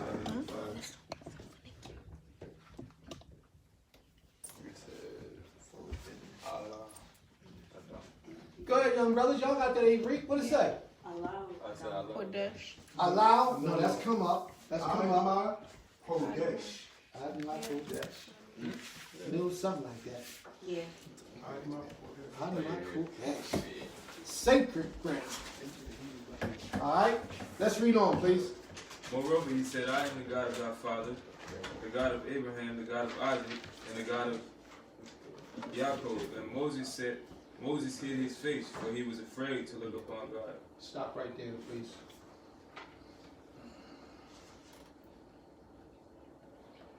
Moshe, from a distance, saw a reflection of something that caught his attention. But if you notice, he didn't see the angel or the Creator speaking to him until he removed his shoes up off his feet. And that spiritual connection, that energy ran through his body, opened up his portals, and he was able to behold what he could not behold and see prior. It only confused him before. He said, what is this fire but the bush is not being consumed? He was confused. But once he got there, and that electricity ran from the earth into his flesh, it illuminated him. I'm using some key words, y'all. Pay attention. And when it illuminated him, it lightened him up. It woke him up to another level of intelligence or existence that he naturally had within him, but did not know how to unlock. Hope y'all following me. I pray that y'all are. There's a lot of people out here today that has issues, mental problems. I'm done with that. Thank you. That has mental problems and depression issues and things of this nature that don't know how to tap into unlocking the power that resides within them. When Moshe did what he did, he unlocked the power just by removing his shoes and going into the presence of the Almighty, using the earth as a device, as an assistance. We don't do that too often, do we? No, the best we do is we use a prayer rug, a special chamber, a little closet, something, and we hook it up and we leave it. And on the Pesach, when Pesach come around, some of us, we take a sackcloth bag and we put it on our rare skin and we cause the friction against our bodies, and that helps to open up some portals for us on a different level. Yom Kippur. Yeah, Yom Kippur. You said The Day of Pesach. Atonement, didn't I? Oh, You said Pesach. Silicon, forgive me, please. I was wrong. On Yom Kippur, the Day of Atonement. So here we go. What does Adama mean? Adama means ground, soil, earth. Very good. What does Adam mean? Adam. Blood. Break it down. What does it mean? Break down the word Adam. I thought it said Blood and what? blood and earth. Dome is earth, or Dam, however they want to pronounce it, is earth. And Adam, man. Man is blood and earth. Adamah, blood and earth. Physical body, the things that run through. But something is missing. That thing that is missing is captured in the blood. The blood captures what? The Creator said. What lives in the blood? The soul. The life. That's right. All these things come together to give man the ability to move. And when he moves in an unlike manner from the beast. Slightly different. But it also gives man a special connection with the Creator himself. Adonai, ground of earth. Let's look at ground for a minute. Ground is the surface of a planet, such as the Earth or Mars. The area used for a particular purpose. So let me ask you a question. What was the purpose of the Adonai in creation? I think to be the environment for creation. So after it was the environment, as you want to say, for the creation, and man came forward, did man have any other purpose for the Adonai? What? To take care of it. To take care of it? What other purpose did man have for the earth? The Adonai. Cultivate it. cultivate it, take care of it, what? Is that not the whole thing? Use it for what? For good. Nurturing. To nurturing, for To good, To to create. create, to what? To create. Okay, create, man can create? Yes. Of course. Okay, all right, what man can create? What can he create? I could create a lot of stuff. You could procreate. Man. I like that a little better, but what can man create? What can man really create? You could procreate. Life. Because Man. create. You say life? No, he could procreate life. That's it. More people. How does man create life? Now, in order for you to create something, let me set the foundation so you understand that. In order for you, any, Created the system from scratch. You did this from scratch. no, No, we sir. did not. I did that And I'm from. trying to share this with you so that you It's not that understand. It is, it's real deep. And that's the difference between the teacher and the student. The teacher's supposed to teach the students, or the student supposed to teach the teacher. I'm waiting for the breakdown. Oh yeah, it works both ways. The teacher teaches the student, but the student also teaches the teacher. Yes, that's right. That's good. Yeah, I like that. Here we go. In order for you to create, that's why there's only one creator. In order for you to create, you have to create from nothing. And if you're bringing about something from something else, then you're not creating, you're forming. Or as the brothers say, you're procreating. You understand? Can I ask you, read like the definition? Don't do that. I'm just asking. It's just a question. No, we talking about Red Line said or recreating. Don't sleep. We can have a conversation later. I don't want to mess up the lesson. I'm just thinking out loud. That's a good conversation for life. Yeah. You got any water? Sure. All right, bring me some water last time. We had a talk. Oh yeah, we can.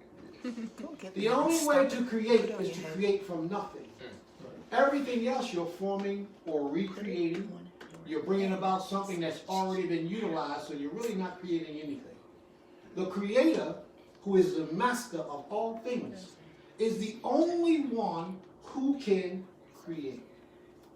Man can lay down and procreate and bring about another child. We can come up with ideals and functions and form something, but nobody can create except the creator himself. That makes sense. All right. You confused? I'm not confused. I just. When he's saying that the Creator created everything already in 7 days. That's right, Yeah. everything. Everything. So nothing you can come up with an eye, we are really creating is already existing. I understand that. Right, you What can I'm come just up with saying new is, you combinations said of that things created that's nothing, created. but I don't really get created. You did not create anything. From nothing. So nothing, Yes. nothing is actually something, Exactly. but it's something that we don't have access to. Exactly. So, yeah, so You had to you make something understand from we're nothing. on the same page. Yeah, that's Yeah. just what I How do you was use your creativity? There's never, she wants me to clarify this for the record, because she is so highly intelligent and advanced, and I respect her intelligence and her advancedness.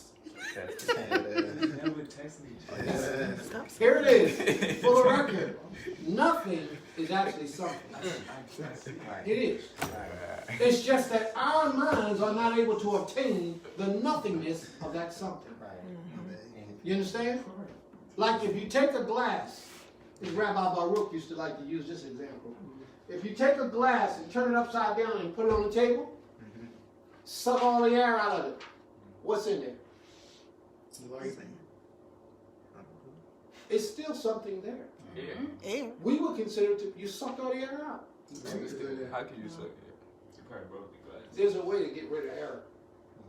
I mean, So of course. we call it nothing. Ain't nothing in there, There's something in it. but it's something in there. Light in there, dark in there. Yeah, everything is in there. Yeah. Only the Most High knows how to pull it out and to utilize it and to make it something that we can understand with our intellect and intelligence. I told you this lesson gonna be real deep if you really listen and pay attention. She was 100% correct that nothing is actually something. It's just that we don't understand it to be that. Be way. quiet. I'll give you a big thumbs up for that one. When we mentioned soil, the word soil. Soil denotes a mixture of substances. Something takes hold and develops in soils. You look at plants grow, and they grow with the nutrients from the earth, and it pushes its way up forward. Well, there's a lot of plants that pushes their way down 30, 40 feet before you see just a little bit come up out of the top. Those plants are soil-based plants. They grab all that they need from the bottom so that they can work their way up to the top. You follow what I'm saying? When they working their way up to the top, they crack the earth, they grow up strong because their foundation is strong. And that's how you got to be. Every one of us has to be like that. While we're students, while we're studying, while we're walking in this way of life, everything that we do have to be strongly rooted before we just bust out and start teaching. And that's the problem with a lot of the people on YouTube, people on Facebook. They don't get their soil, they don't get their foundation deep and strong and permeating through the soil enough before they bust their little heads up and start talking. Well, Prince, you don't know what you're talking about. And they still got that other dude on their minds. Part of the problem is they didn't take the time to get that foundation strong. But yet, they want to stand up to a tree. And when the wind blows, you see their leaves moving like this. And they got to lean up against the tree. Stand up for a minute. Stand up to the tree. Stand up. Be a tree.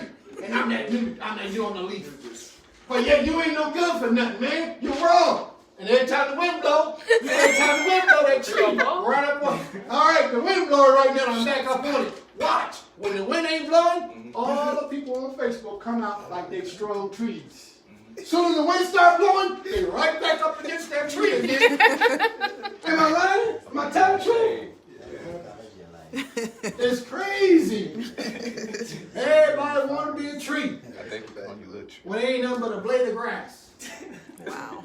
You know how a blade of grass come up and lasts for a season? That's true. Then it goes, it dies, Yep. it come back up, it dies. What be a different blade of grass every time, but you don't know. Right. Because they all got the same thing. They look alike, yeah.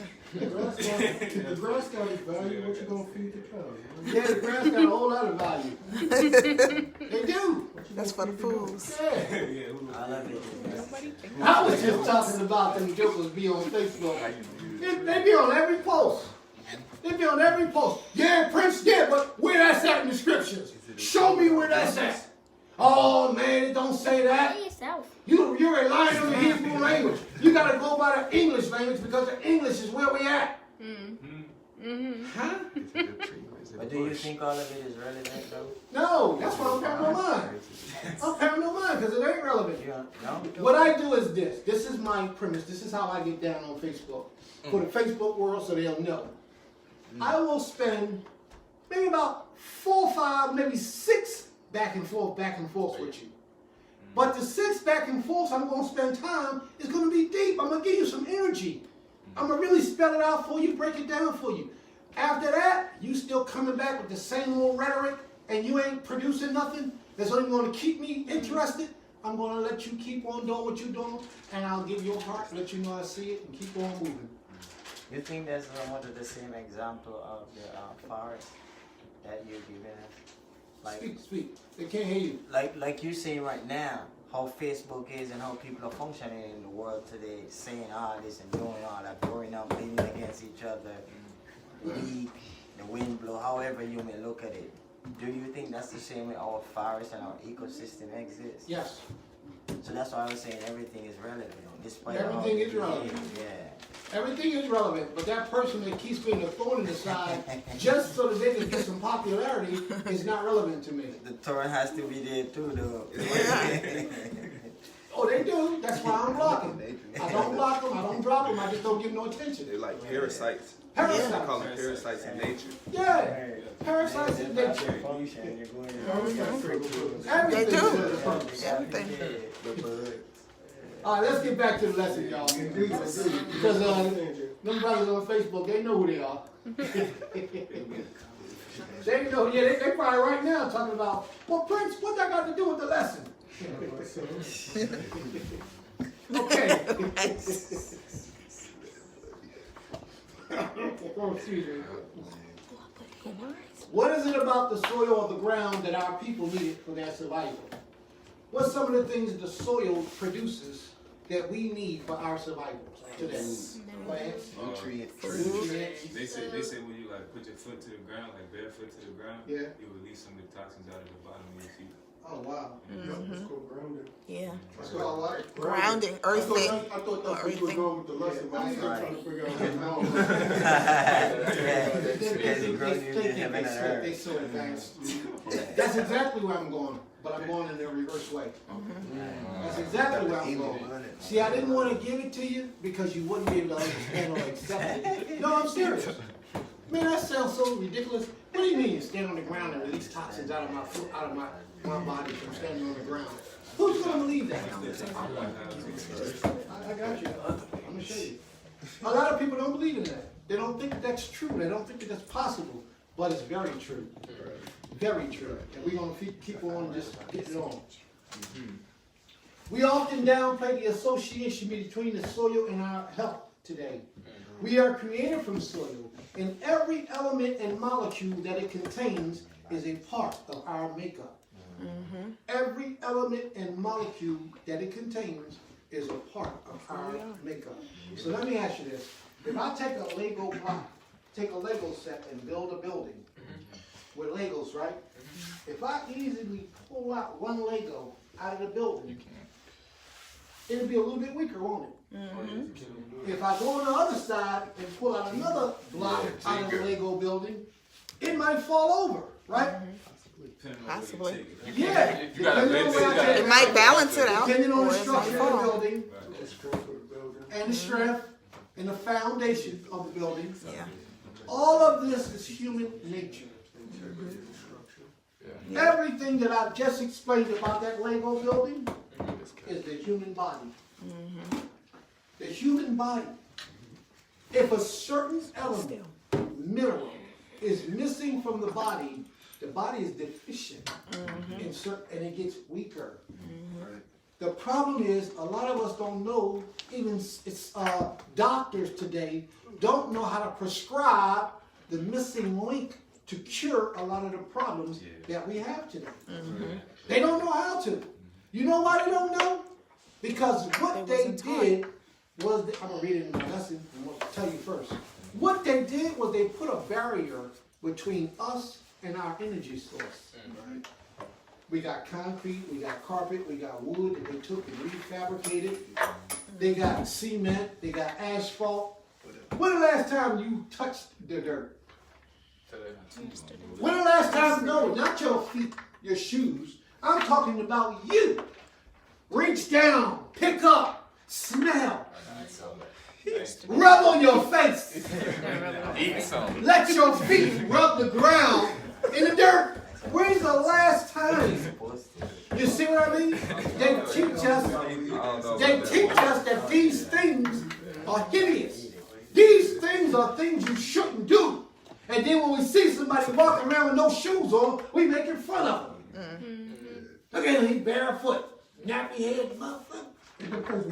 You understand? That's how they do it. They'll talk about you. They'll make fun of you. You walk around with dirt on your face, they call you all kind of names, telling you you're a bum, you can't afford nothing. There's a purpose for all of this. Young brothers in the back, crack it up.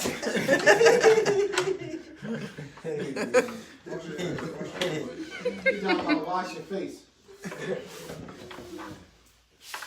Oh, this thing is so deep, man.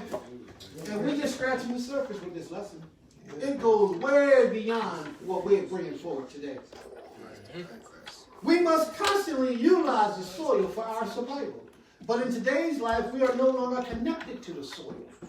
We have created man-made substances which form a barrier between us and the soil, prematurely disconnecting us from our energy source. Remember how I started this lesson? Daniel would pray, commune with the angels on his face to the earth, to the ground. Moshe walked and was able to speak to the Most High, hear the Most High, talk to the Most High after he removed them shoes. He got through. You know what I mean? He was told to take them off, but after that, everything lit up. It was on. And they had a whole conversation. Read that 3rd chapter of Exodus. All that took place right after he moved them shoes off. The Most High was in his life, though. The Most High was watching him. The Most High was guiding him. And then the Most High opened up and exploded to him an abundance of information once he approached the Most High in a correct manner. This is important stuff, man. Some really deep stuff if you really think about it. But what's happening is we got all these man-made elements blocking the receptacles for us to make that spiritual connection. Because we're not used to this. This is one of the reasons why we get sick so often. Well, Prince, you already touched on something. This is one of the reasons why we get sick so often. Because the nutrients our body require from proper health is not being supplied to it. Every element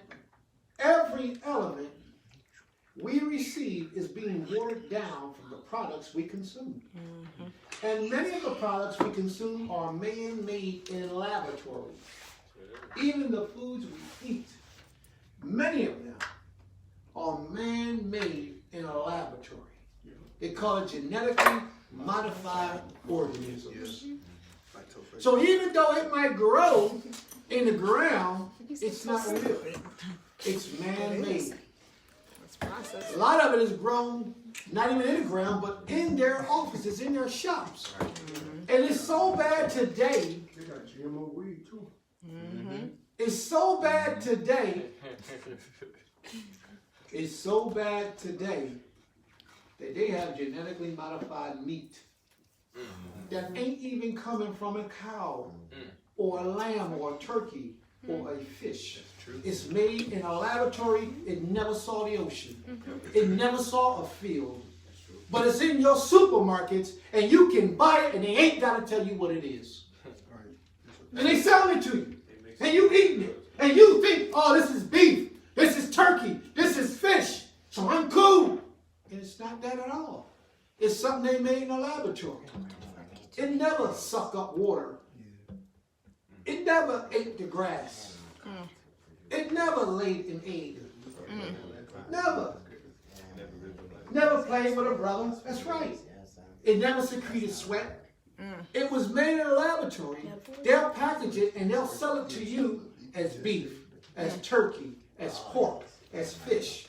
And you eat it not knowing. What is this all being done for? You want to say something out? No, see what your brother got to say. Oh, I wasn't really trying to interrupt. Sorry. But I was just saying, most people don't even look at eggs. And how about you stand up and speak a little louder so the audience can hear you? They were saying, I was just saying that they don't talk about eggs. And eggs been around for, now we're looking at modified stuff, but eggs in itself, in America, where I'm from, we don't eat eggs like that. Like how the eggs are here. You're having eggs that it takes a hand. Okay. Did it come back on? Yeah. Yeah, she, oh yeah, that might have died. The battery was dead. So we live, babe? Yes. All right. This is one of the reasons why we get sick so often. Because the nutrients our bodies require for proper health is not being supplied to it. Every element we receive is being watered down by the products we consume. And many of the products we consume are made in a laboratory or go through a chemical change and become processed. This process removes much of the needed nutrients from the foods. So a lot of those people saying, man, I ain't gonna never stop eating meat. Y'all need to laugh, you vegan, ho, ho, ho. But they do it with the vegetables too. Yeah, This yeah, plastic cabbage now. babe. I'm just saying. The rice. That's why, well, hold up. If we live by the law, we will be growing our own foods, and we won't have to worry about no plastic cabbage. Right. You know what I mean? We won't have to be doing that because it's coming right from our own soil. That's why it's important. It's imperative. And we got to get the right seeds. It's imperative that the black Hebrew Israelite man, that the black man, that the Hebrew Israelite own land.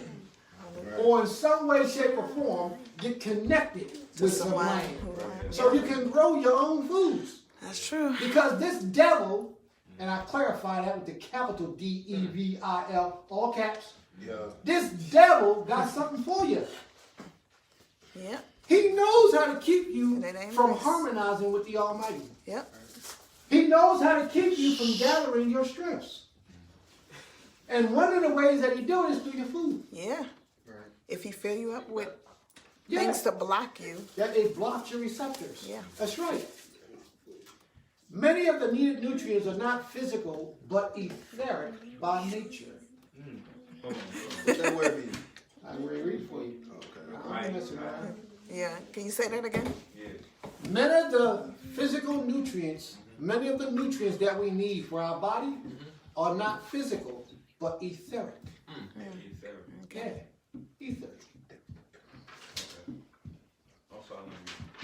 Okay. You already know, you just don't know you know. So I'm going to help you know that you know. Or less commonly, ether. You ever heard that word, ether? Yeah. When I was in college, a couple years ago, I learned that ether means energy. It meant energy. And energy is not physical. Think about it. When you get tired, you run out of energy. Well, nothing left your body. Your physical form is there. But there's a form of something that left you, but you can't. How do you put it in words? So we express it by saying we grew weary. Okay? All right. Ether is a medium that in the wave theory of light permeates all surfaces and transmits transverse waves. Different waves, different forms of energy. Transverse waves are forms of energy our bodies need for a healthy survival. So there is, in essence, what I'm saying is, there is something that you need that is not physical, that you're not going to get from your food. The only place you can get this is what?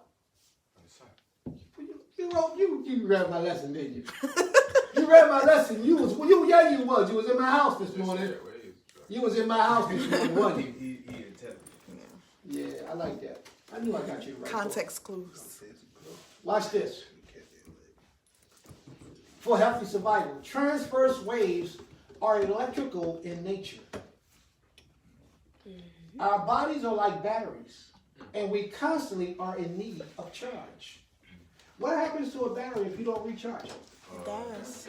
Got something you could recharge. Yeah, recharge. What happens to a battery if you don't recharge it? It dies. It dies. What happens to a body if you keep using its energy? It dies. Without recharging. It dies. So what happens if you take a battery that's dead, that's dying, and you just give it 2% charge? It's still dead. 3% charge. It's still dead. It'll be 3%, right? But that's right. Because guess what? If you keep throwing 3%, and 4%, and 5%, that battery's going to eventually be no good for you no more. Can't use it no more. And then they say you just died of natural causes. Ooh, okay. This is deep, man.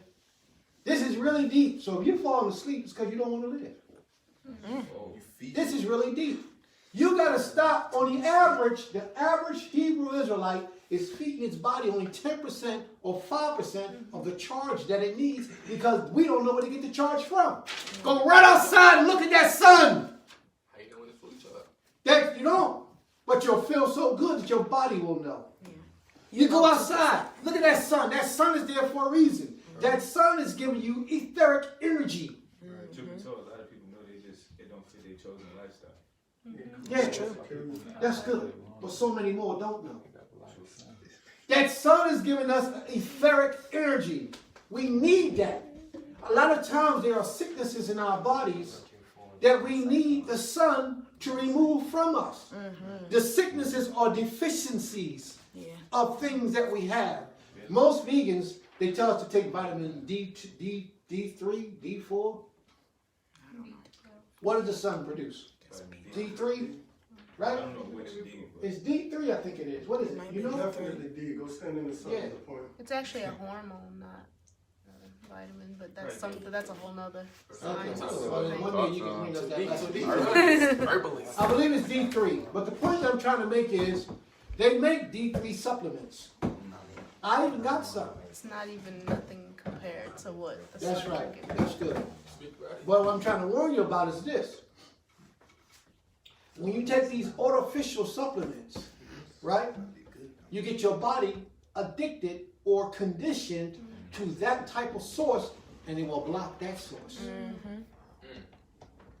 So you can't do that. You might want to take it every once in a while just to give you that energy that you need, but this is what you need. You need to stick your head outside and absorb it. Stop walking around with hats on all the time in the summer and the spring. Take them hats off. That's why your kufi is good, because your kufi is porous. So it lets the rays hit your head. It lets the rays of the light hit your head. That's why a lot of people that live in those hot countries, they leave the crown open. So the sun can absorb into their bodies to feed the proper nutrients. Do you know that the sunlight kills certain types of bacteria in your body? Sure. And guess who can't stand the sun? We know. Whites. That's right. They can't stand it. They got to get sunscreen, sunblock, and all that type of stuff to prevent from their bodies overflowing with those things that's going to kill them and cause cancers in their bodies.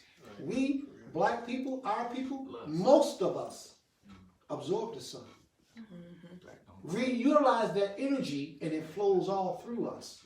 What happened, the European man understood us, right? So what he did was, he created, invented, and bring about things to keep us away from the sun.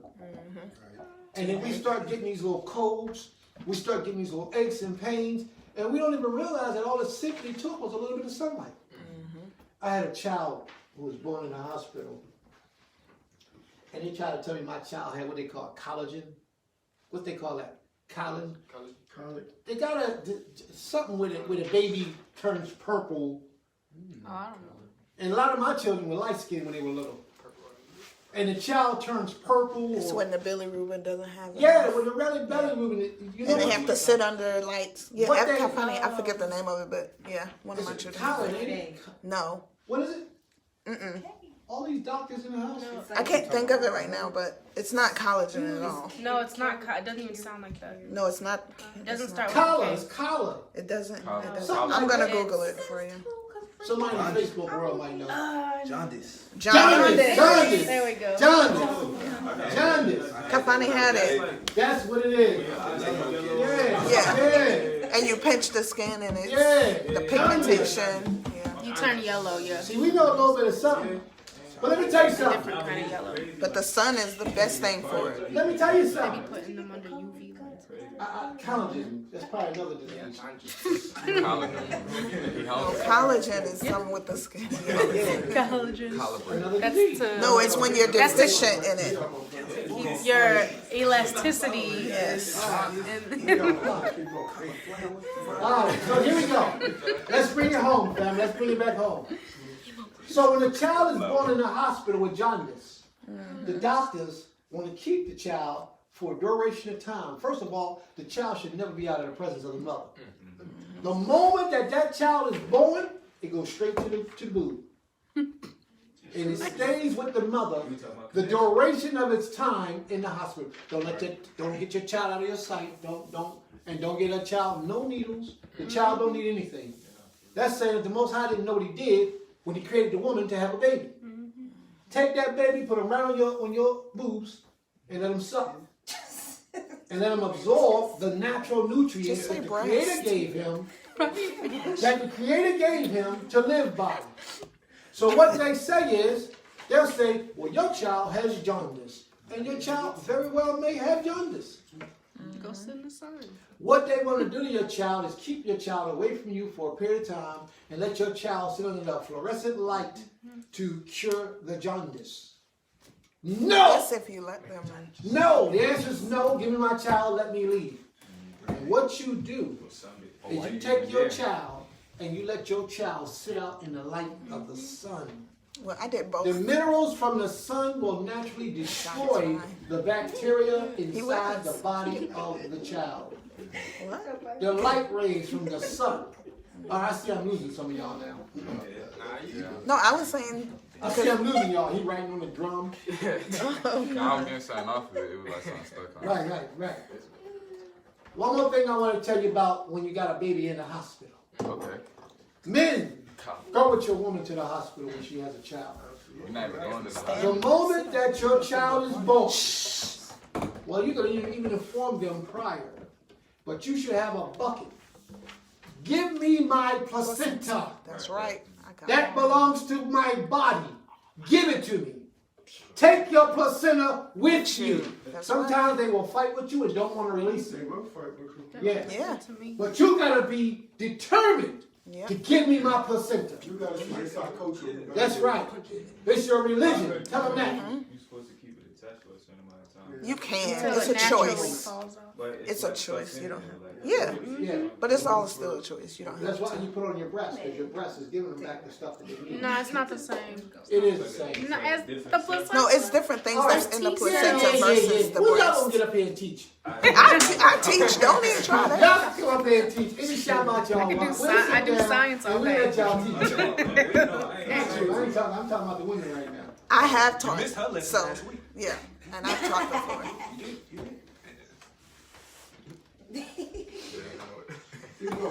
See, we applaud our women for teaching.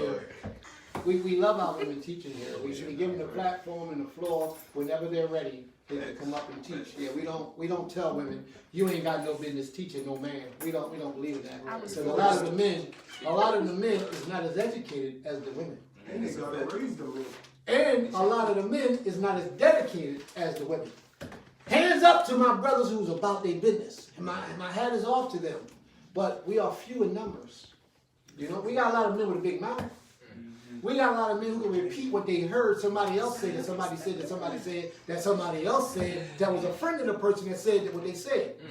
We got a lot of those people who can come back and talk and tell what they heard from somebody who said that somebody else said, that they said, who was a friend of somebody who said what somebody else said.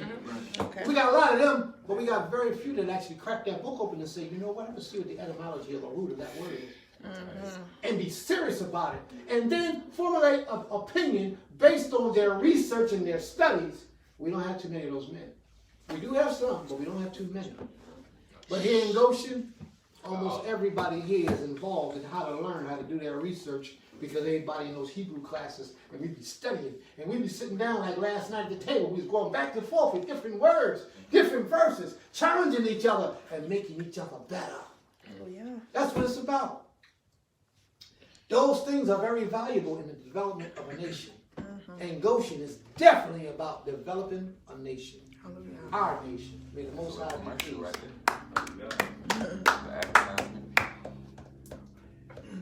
Transverse waves are electrical in nature. Our bodies are like batteries, and we constantly are in need of charging.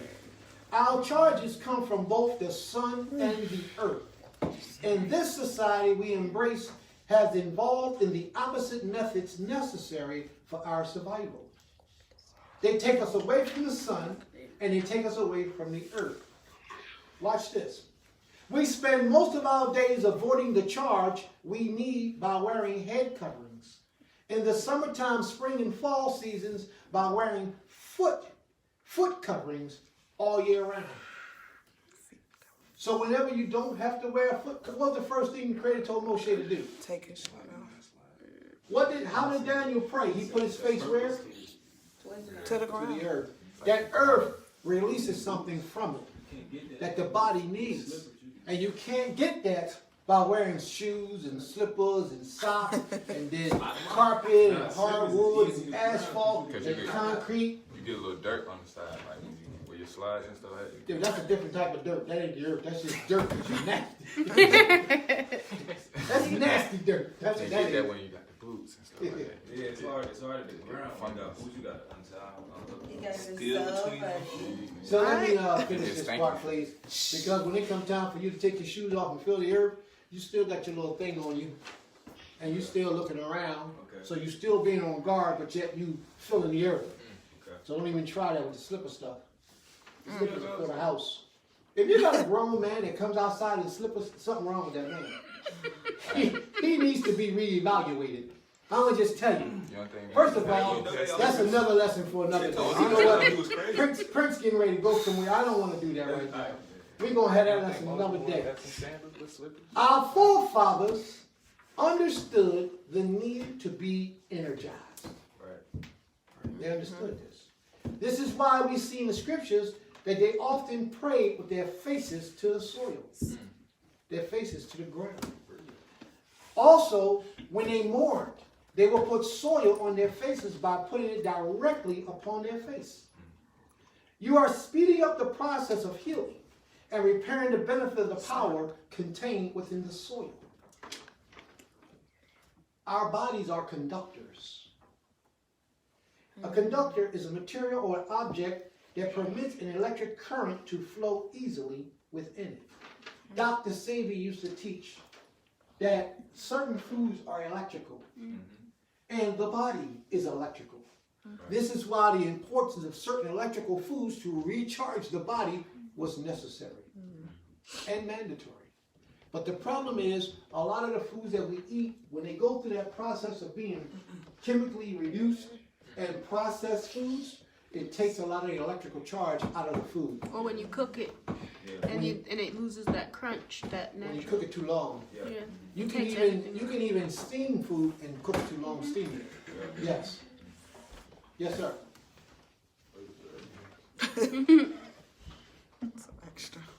Our bodies are conductors, a material capable of transmitting another form of energy, such as heat or sound.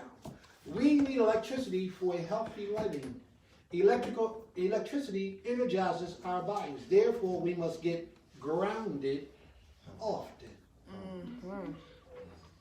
What that mean? Grounded often. That means like charges off and Get into the dirt. Socks too, the socks. Everything electrical. I like to put slippers in there, you see that? Everything electrical needs to be grounded. Am I right? Okay. If not, it can start a fire, it'll electrocute you, or it won't work properly. The human body doesn't work properly when it's not receiving the proper ground. Do you know how you ground the human body? You ground your human body by simply taking off your shoes and spending time in the soil. We've been teaching that for years.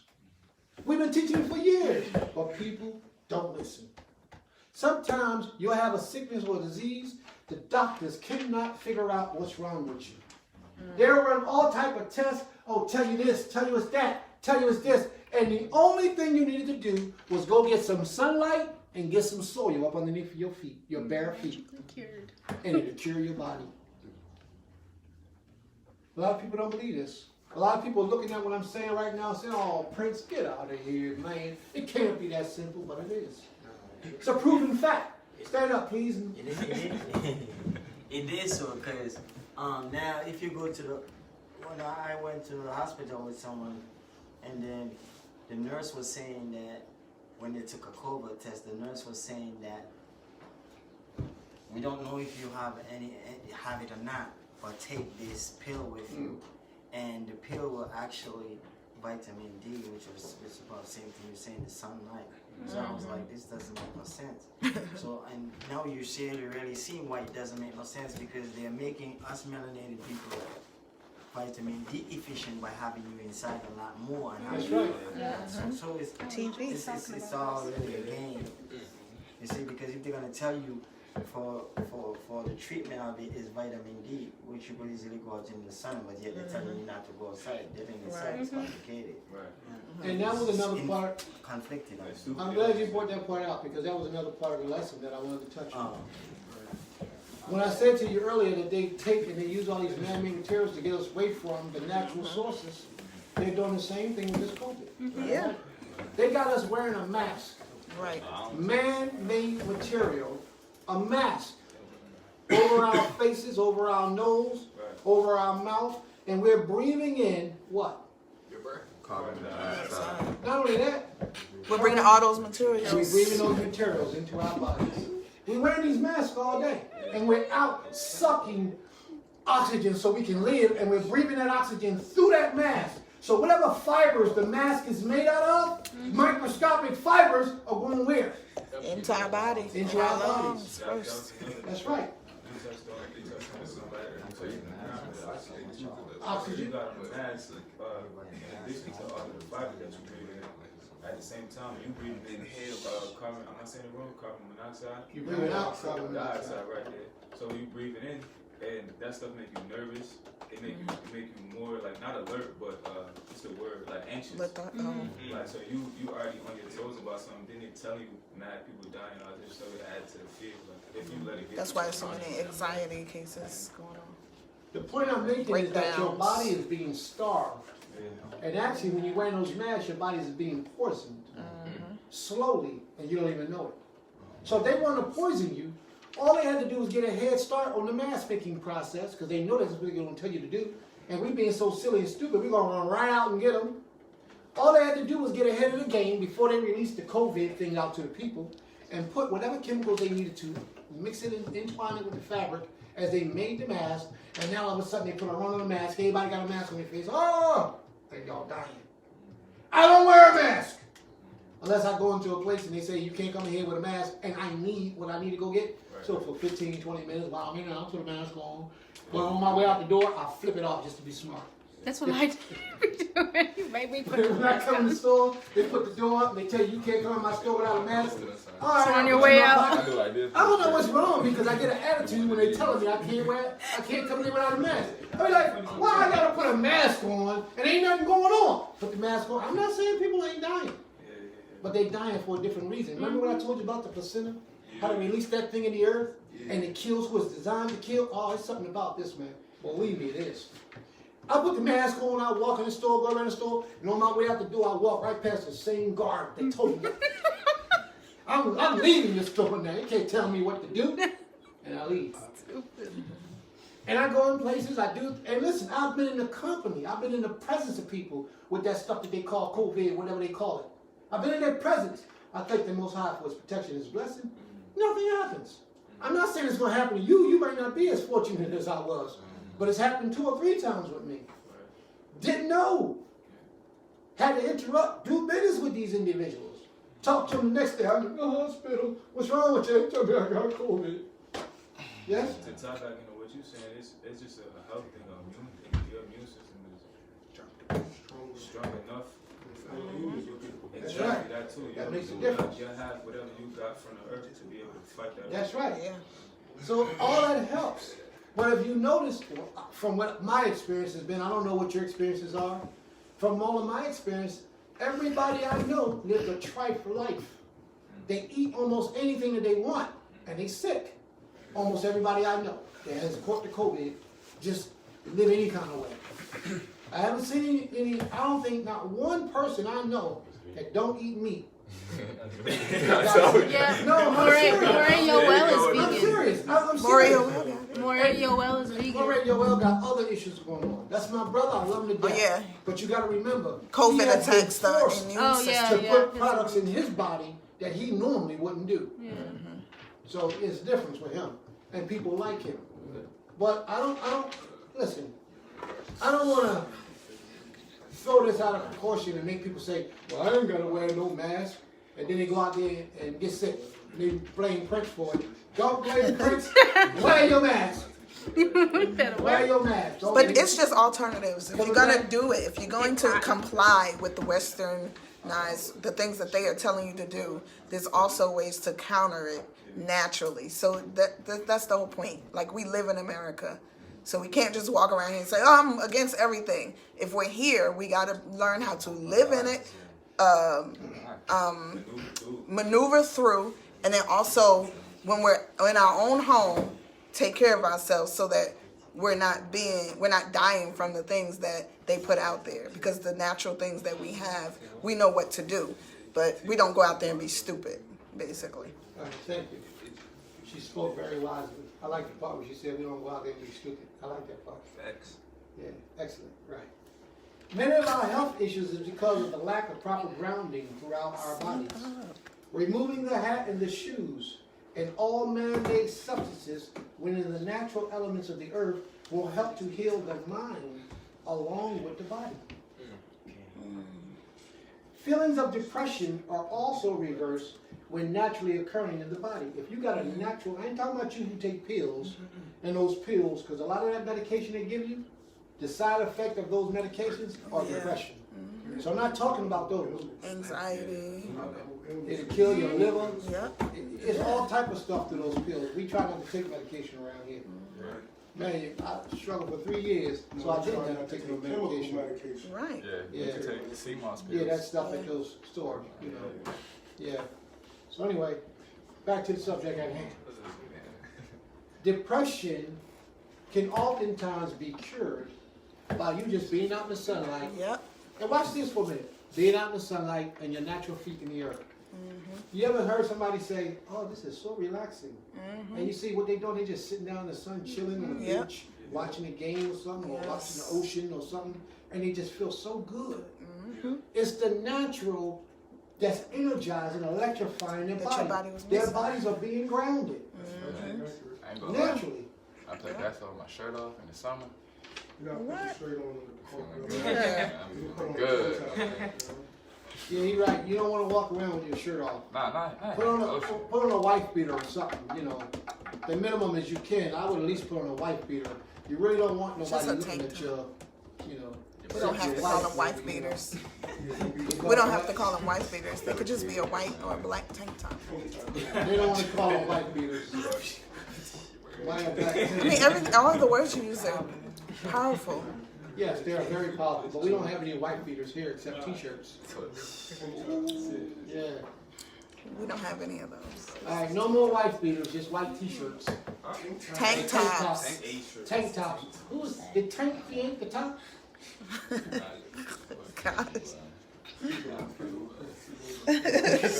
One must cease to poison the body before healing can ensue. You must cease from poisoning your body. And one of the ways to cure your natural occurring infections, diseases, and viruses is with the electricity that comes from the earth. Get grounded with the earth. Go out there with no shoes on, no socks, and just walk around the dirt. We bought this land. The first thing we did, I don't know about all of us, the first thing I did was took off my shoes and walked on the ground. You know why I want to walk on the ground barefoot? Because I want the earth to know who I am. That's right. Do you remember, was you with me that day? No. I took off, it was a little bit raining that day too. I took my shoes off, and it was a little chilly. Took my shoes off, took my socks off, and walked around for a little while on the soil. Just so I could feel. And the earth would know, yeah, I'm here, what's up? You know what I mean? Because you are the master of these things. But the problem is we don't know this. We're so out of tune with who we are and what we are. It's ridiculous. You can command the heavens to stand still, and they'll stand still when you're in your right power. You don't believe that, do you? I do. Because you don't believe it, for the most part, because they don't teach it. The prophets of the children of Israel did greater things than just the average prophet. The average prophet was maybe able to prophesy or predict what would take place tomorrow. They great again that. But never have you read where a prophet of any other nation was able to stand on a mountain and command the ocean to part and open up for its people to walk through, for the dry land to appear, or for a prophet to stand still and command the sun to stand still in the sky. You ain't never heard nothing like that. Or for a prophet to breathe life back into a child and command that boy's soul to return back to him. That's how you are. You are just that great. You are that great, but you got to find how to get in tune with your higher self. A lot of the times the things that they teach you will scare you of who you are. And when you see somebody doing something that you don't understand, the first thing you do is call them a witch. You're a witch, you're a sorcerer, you're practicing black magic. No, they're practicing the Hebrew culture. That's who we are. And don't be afraid of who you are. Embrace it. May the Most High be pleased. Shabbat Shalom. Shabbat Shalom.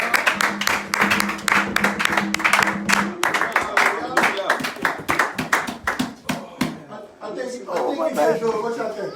Yeah, you did great. Y'all get the point? Kane. Y'all know one thing we always focus on before we have Brother Lion saying the closing prayer. One thing we always focus on is the solution, right? Okay. So you list the problems, but if you have problems and you don't have a solution, what was the point of listing the problems, right? So he spoke about the vitamin deficiency. He spoke about the sun, the grounding. Right. Another thing he spoke about, if you caught it in the beginning, he spoke about your prayers not being answered. Y'all remember he said that in the beginning? Yes. He spoke about your prayers not being answered. A little side note before we get into that a little bit. Sometimes your prayers not being answered is a blessing. And sometimes the answer to your prayer is no. Yeah. Sometimes your prayer not being answered is a blessing, and sometimes the answer to your prayer is no, because God is not your servant. Right. He has every authority for you to make a petition, and he's like, yeah, no. And he has every authority to make a petition and say no for your own benefit, because sometimes we pray for things that's not in our own benefit because we don't understand the full scope of the thing. If that makes sense, say amen. Amen. Think about it. Think about people who even prayed to be in your life, then that person ended up being a bum. Or jobs you wish that you prayed for, then you ended up with a better blessing. Right. Or plans that you had that when you see how it turned out, you realize that if it actually went through, it wouldn't have been a blessing for you. So sometimes the Most High not giving you what you asked for in your prayer is a blessing. Yeah. And sometimes the answer to your prayer is no. Okay. And it said in the Psalm, it said the Most High is nigh to all that call upon him, unto all that call upon him in what? Truth. In truth. The Most High is nigh to all that call upon him, to all that call upon him in what? Truth. In truth. So if you calling upon the Most High in truth, he will be closer to you. But you got to be authentic. That makes sense? You have to be authentic. Another thing, he spoke about something that we very well have in our power to have a solution to. He spoke about GMO food, right? A genetic modification of food. Let's think about it now. Let's take it a little bit simpler. I'm not a geneticist or a genetic scientist or nothing like that. But do you imagine that if you are eating foods that are genetically modified, it's not modifying your DNA? It definitely is. Think about that now. You think if you're eating genetically modified food, it's not modifying your DNA? It is modifying your DNA. 100%. Y'all remember who's this guy? Elon Musk. Elon Musk said with DNA manipulation or RNA manipulation, you could basically turn a human into a butterfly. Yeah.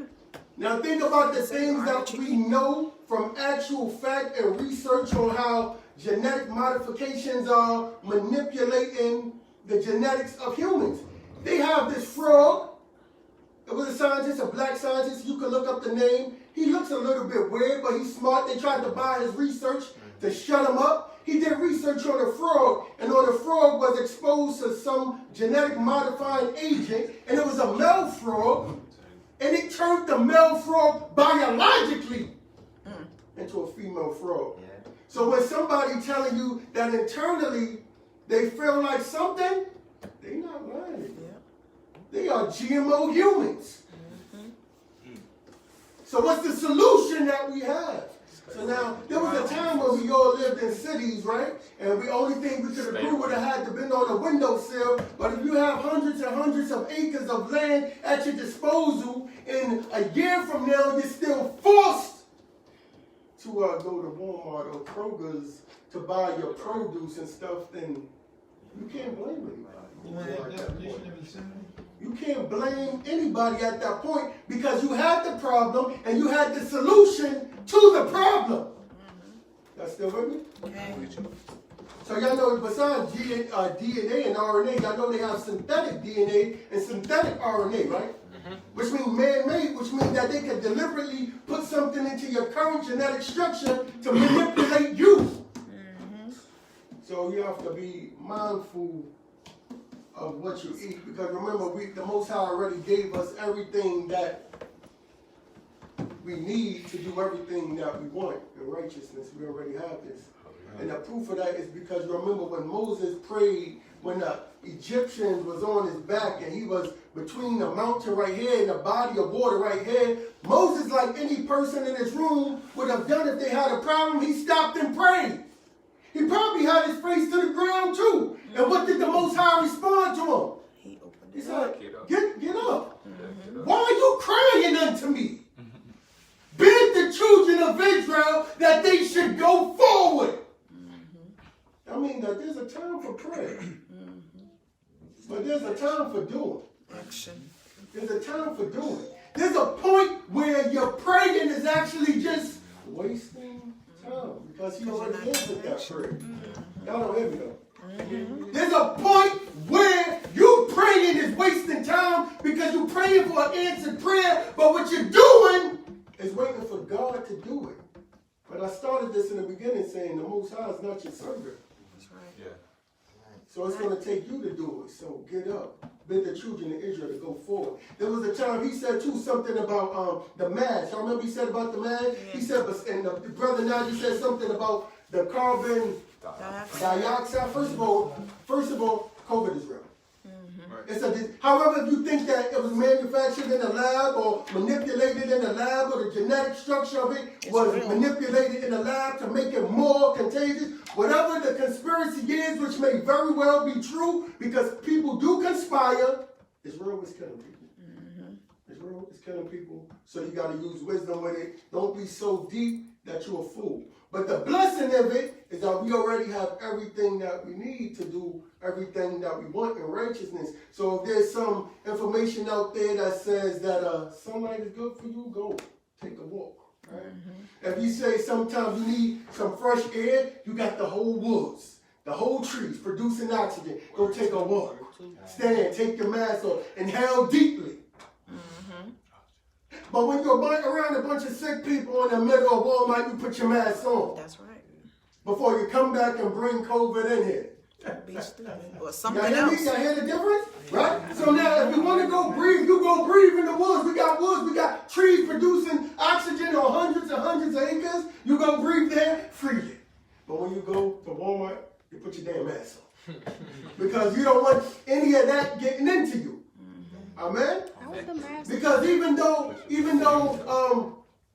and another thing he said was about being vegan. Being vegan is a healthy lifestyle asterisk.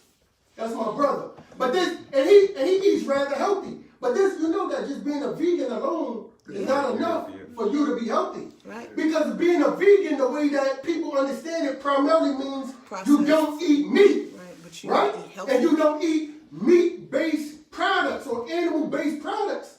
But if you're eating something that's accidentally vegan, like Twizzlers, and that's just chemicals, you're not healthy. Or processed You will get COVID, you will die. Your body is not having a good immune system, you will die.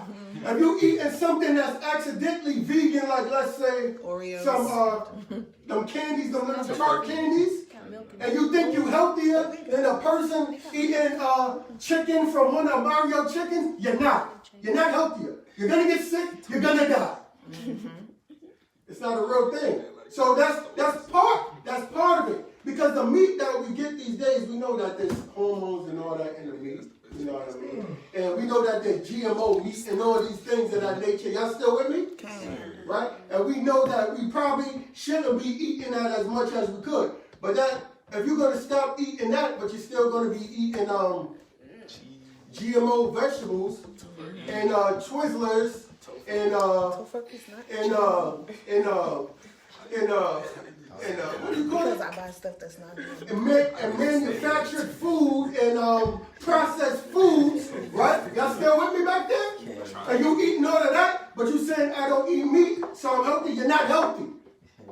Am I lying or am I telling the truth? You're telling the truth. I'm asking just the vegans. Am I lying or am I telling the truth? Am I lying or am I telling the truth? Right? So it's more to it than that. And the blessing about all of this is that now that we have the knowledge to do all the things, you know what I mean? It goes back to that proverb. Are we going to then be like the dog that returns to his vomit? Oh, that was the Say that again. Are we going to be like that? Because if we know, if we have the information, and we don't do anything, and we And we don't do He ain't returning to his Right, mother. right. I'll eat a Mario's chicken that's going around back in the front. Now, if you are, now being serious though, if you already have the information and you're not utilizing the information, then what good is the information? Right. Far too often we have scholars that are merely scholars and not doers. But what the Most High commanded Moshe was to bid the children of Israel to go forward. So I know Prince right here, he like to play with the people on Facebook, but I like what he's doing because it creates a conversation.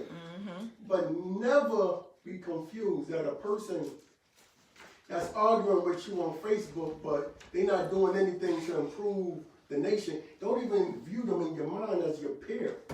They're not even peers. They're not even your peer. Because anybody can read a book.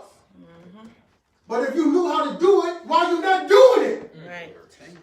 Talk to me now. They're not your peer. You can reply for the people looking at it, but if you're not establishing anything that you're talking about, Right, you just talking. we're not peers, bro. We're not peers. But when you start working, I'm going to support you. I'll wear your t-shirt. Don't send it to me. If you start working. But don't imagine that a person that's talking is equal with somebody that's doing. It's not a real thing. It's not a real thing. The Most High said, Moses, when he prayed that the Most High would establish the works of our hand. I say it all the time. Which means that in order for the Most High to establish something, you have to be what? Working. God talked to Moses face to face. Moses didn't think God was going to do anything. He prayed that he would establish the works of our hand. Never think somebody just talking on Facebook is your peer. Why they don't got a high social network platform anyway? They fake. They fake. Go to the Hebrews. You fake. You understand what I'm saying? Okay. And for all these things that we mentioned, we got the lessons, we got the solution. So now it's on us. The onus is on us. The responsibility on us to bring it about. It's not for the weak. The last thing I forgot to mention in my lesson was all these weed smokers out here. I wanted to bring that forward because that weed is just as bad as genetically modified food. Pass all that. They got genetically modified weed. That's what I'm saying. It's No, the no, same thing. it's worse. Because one is a mind-altering agent, and it's made in a lab. And if you look up EA 2233, you can tell that was created by the military. I'm telling the truth. Google it yourself. EA 2233. It was created by the military. Yep. For what purpose? Military-made weapons. Yep. Y'all not listening to A me weapon when of I'm destruction. Y'all not listening to me when I'm talking to you. The military made weapons, and if you have military grade weed, talk to me. You're sabotaging yourself. Yep. You're sabotaging yourself. You sabotaging. The weed that you're smoking now is not the weed that your grandpa smoked. Or smokes. The THC levels is not the same. The CBD levels is not the same. These are GMO weed. And y'all testified against yourself. Not any of y'all here are weed smokers. I'm sorry you're not. Y'all testified yourself that once you take something that's genetically modified inside of you, it modifies your DNA. It alters it. It alters it. But we got all the solutions for all the problems that we have. Amen? Amen. So let's be wise. Hallelujah. Brother Line, say the prayer.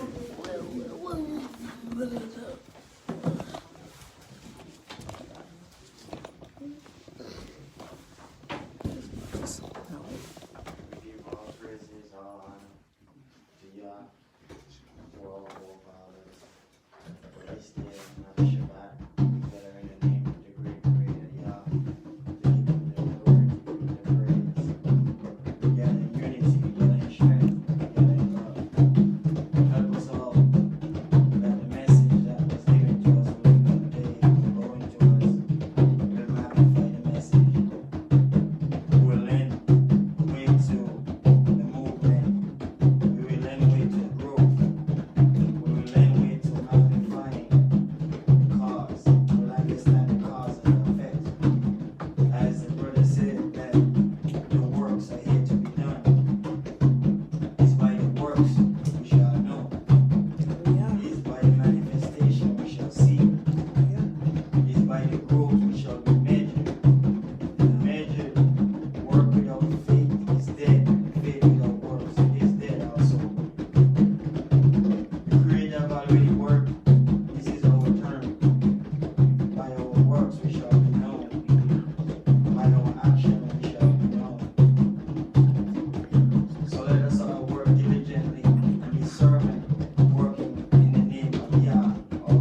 college, to the power of Abraham, to the power of Abraham, to the power of Yitzchak, to the power of Yitzchak, to the power of Yaakov, to the power of Yaakov. Hallelujah. Hallelujah. Hallelujah. Hallelujah. Hallelujah. Hallelujah.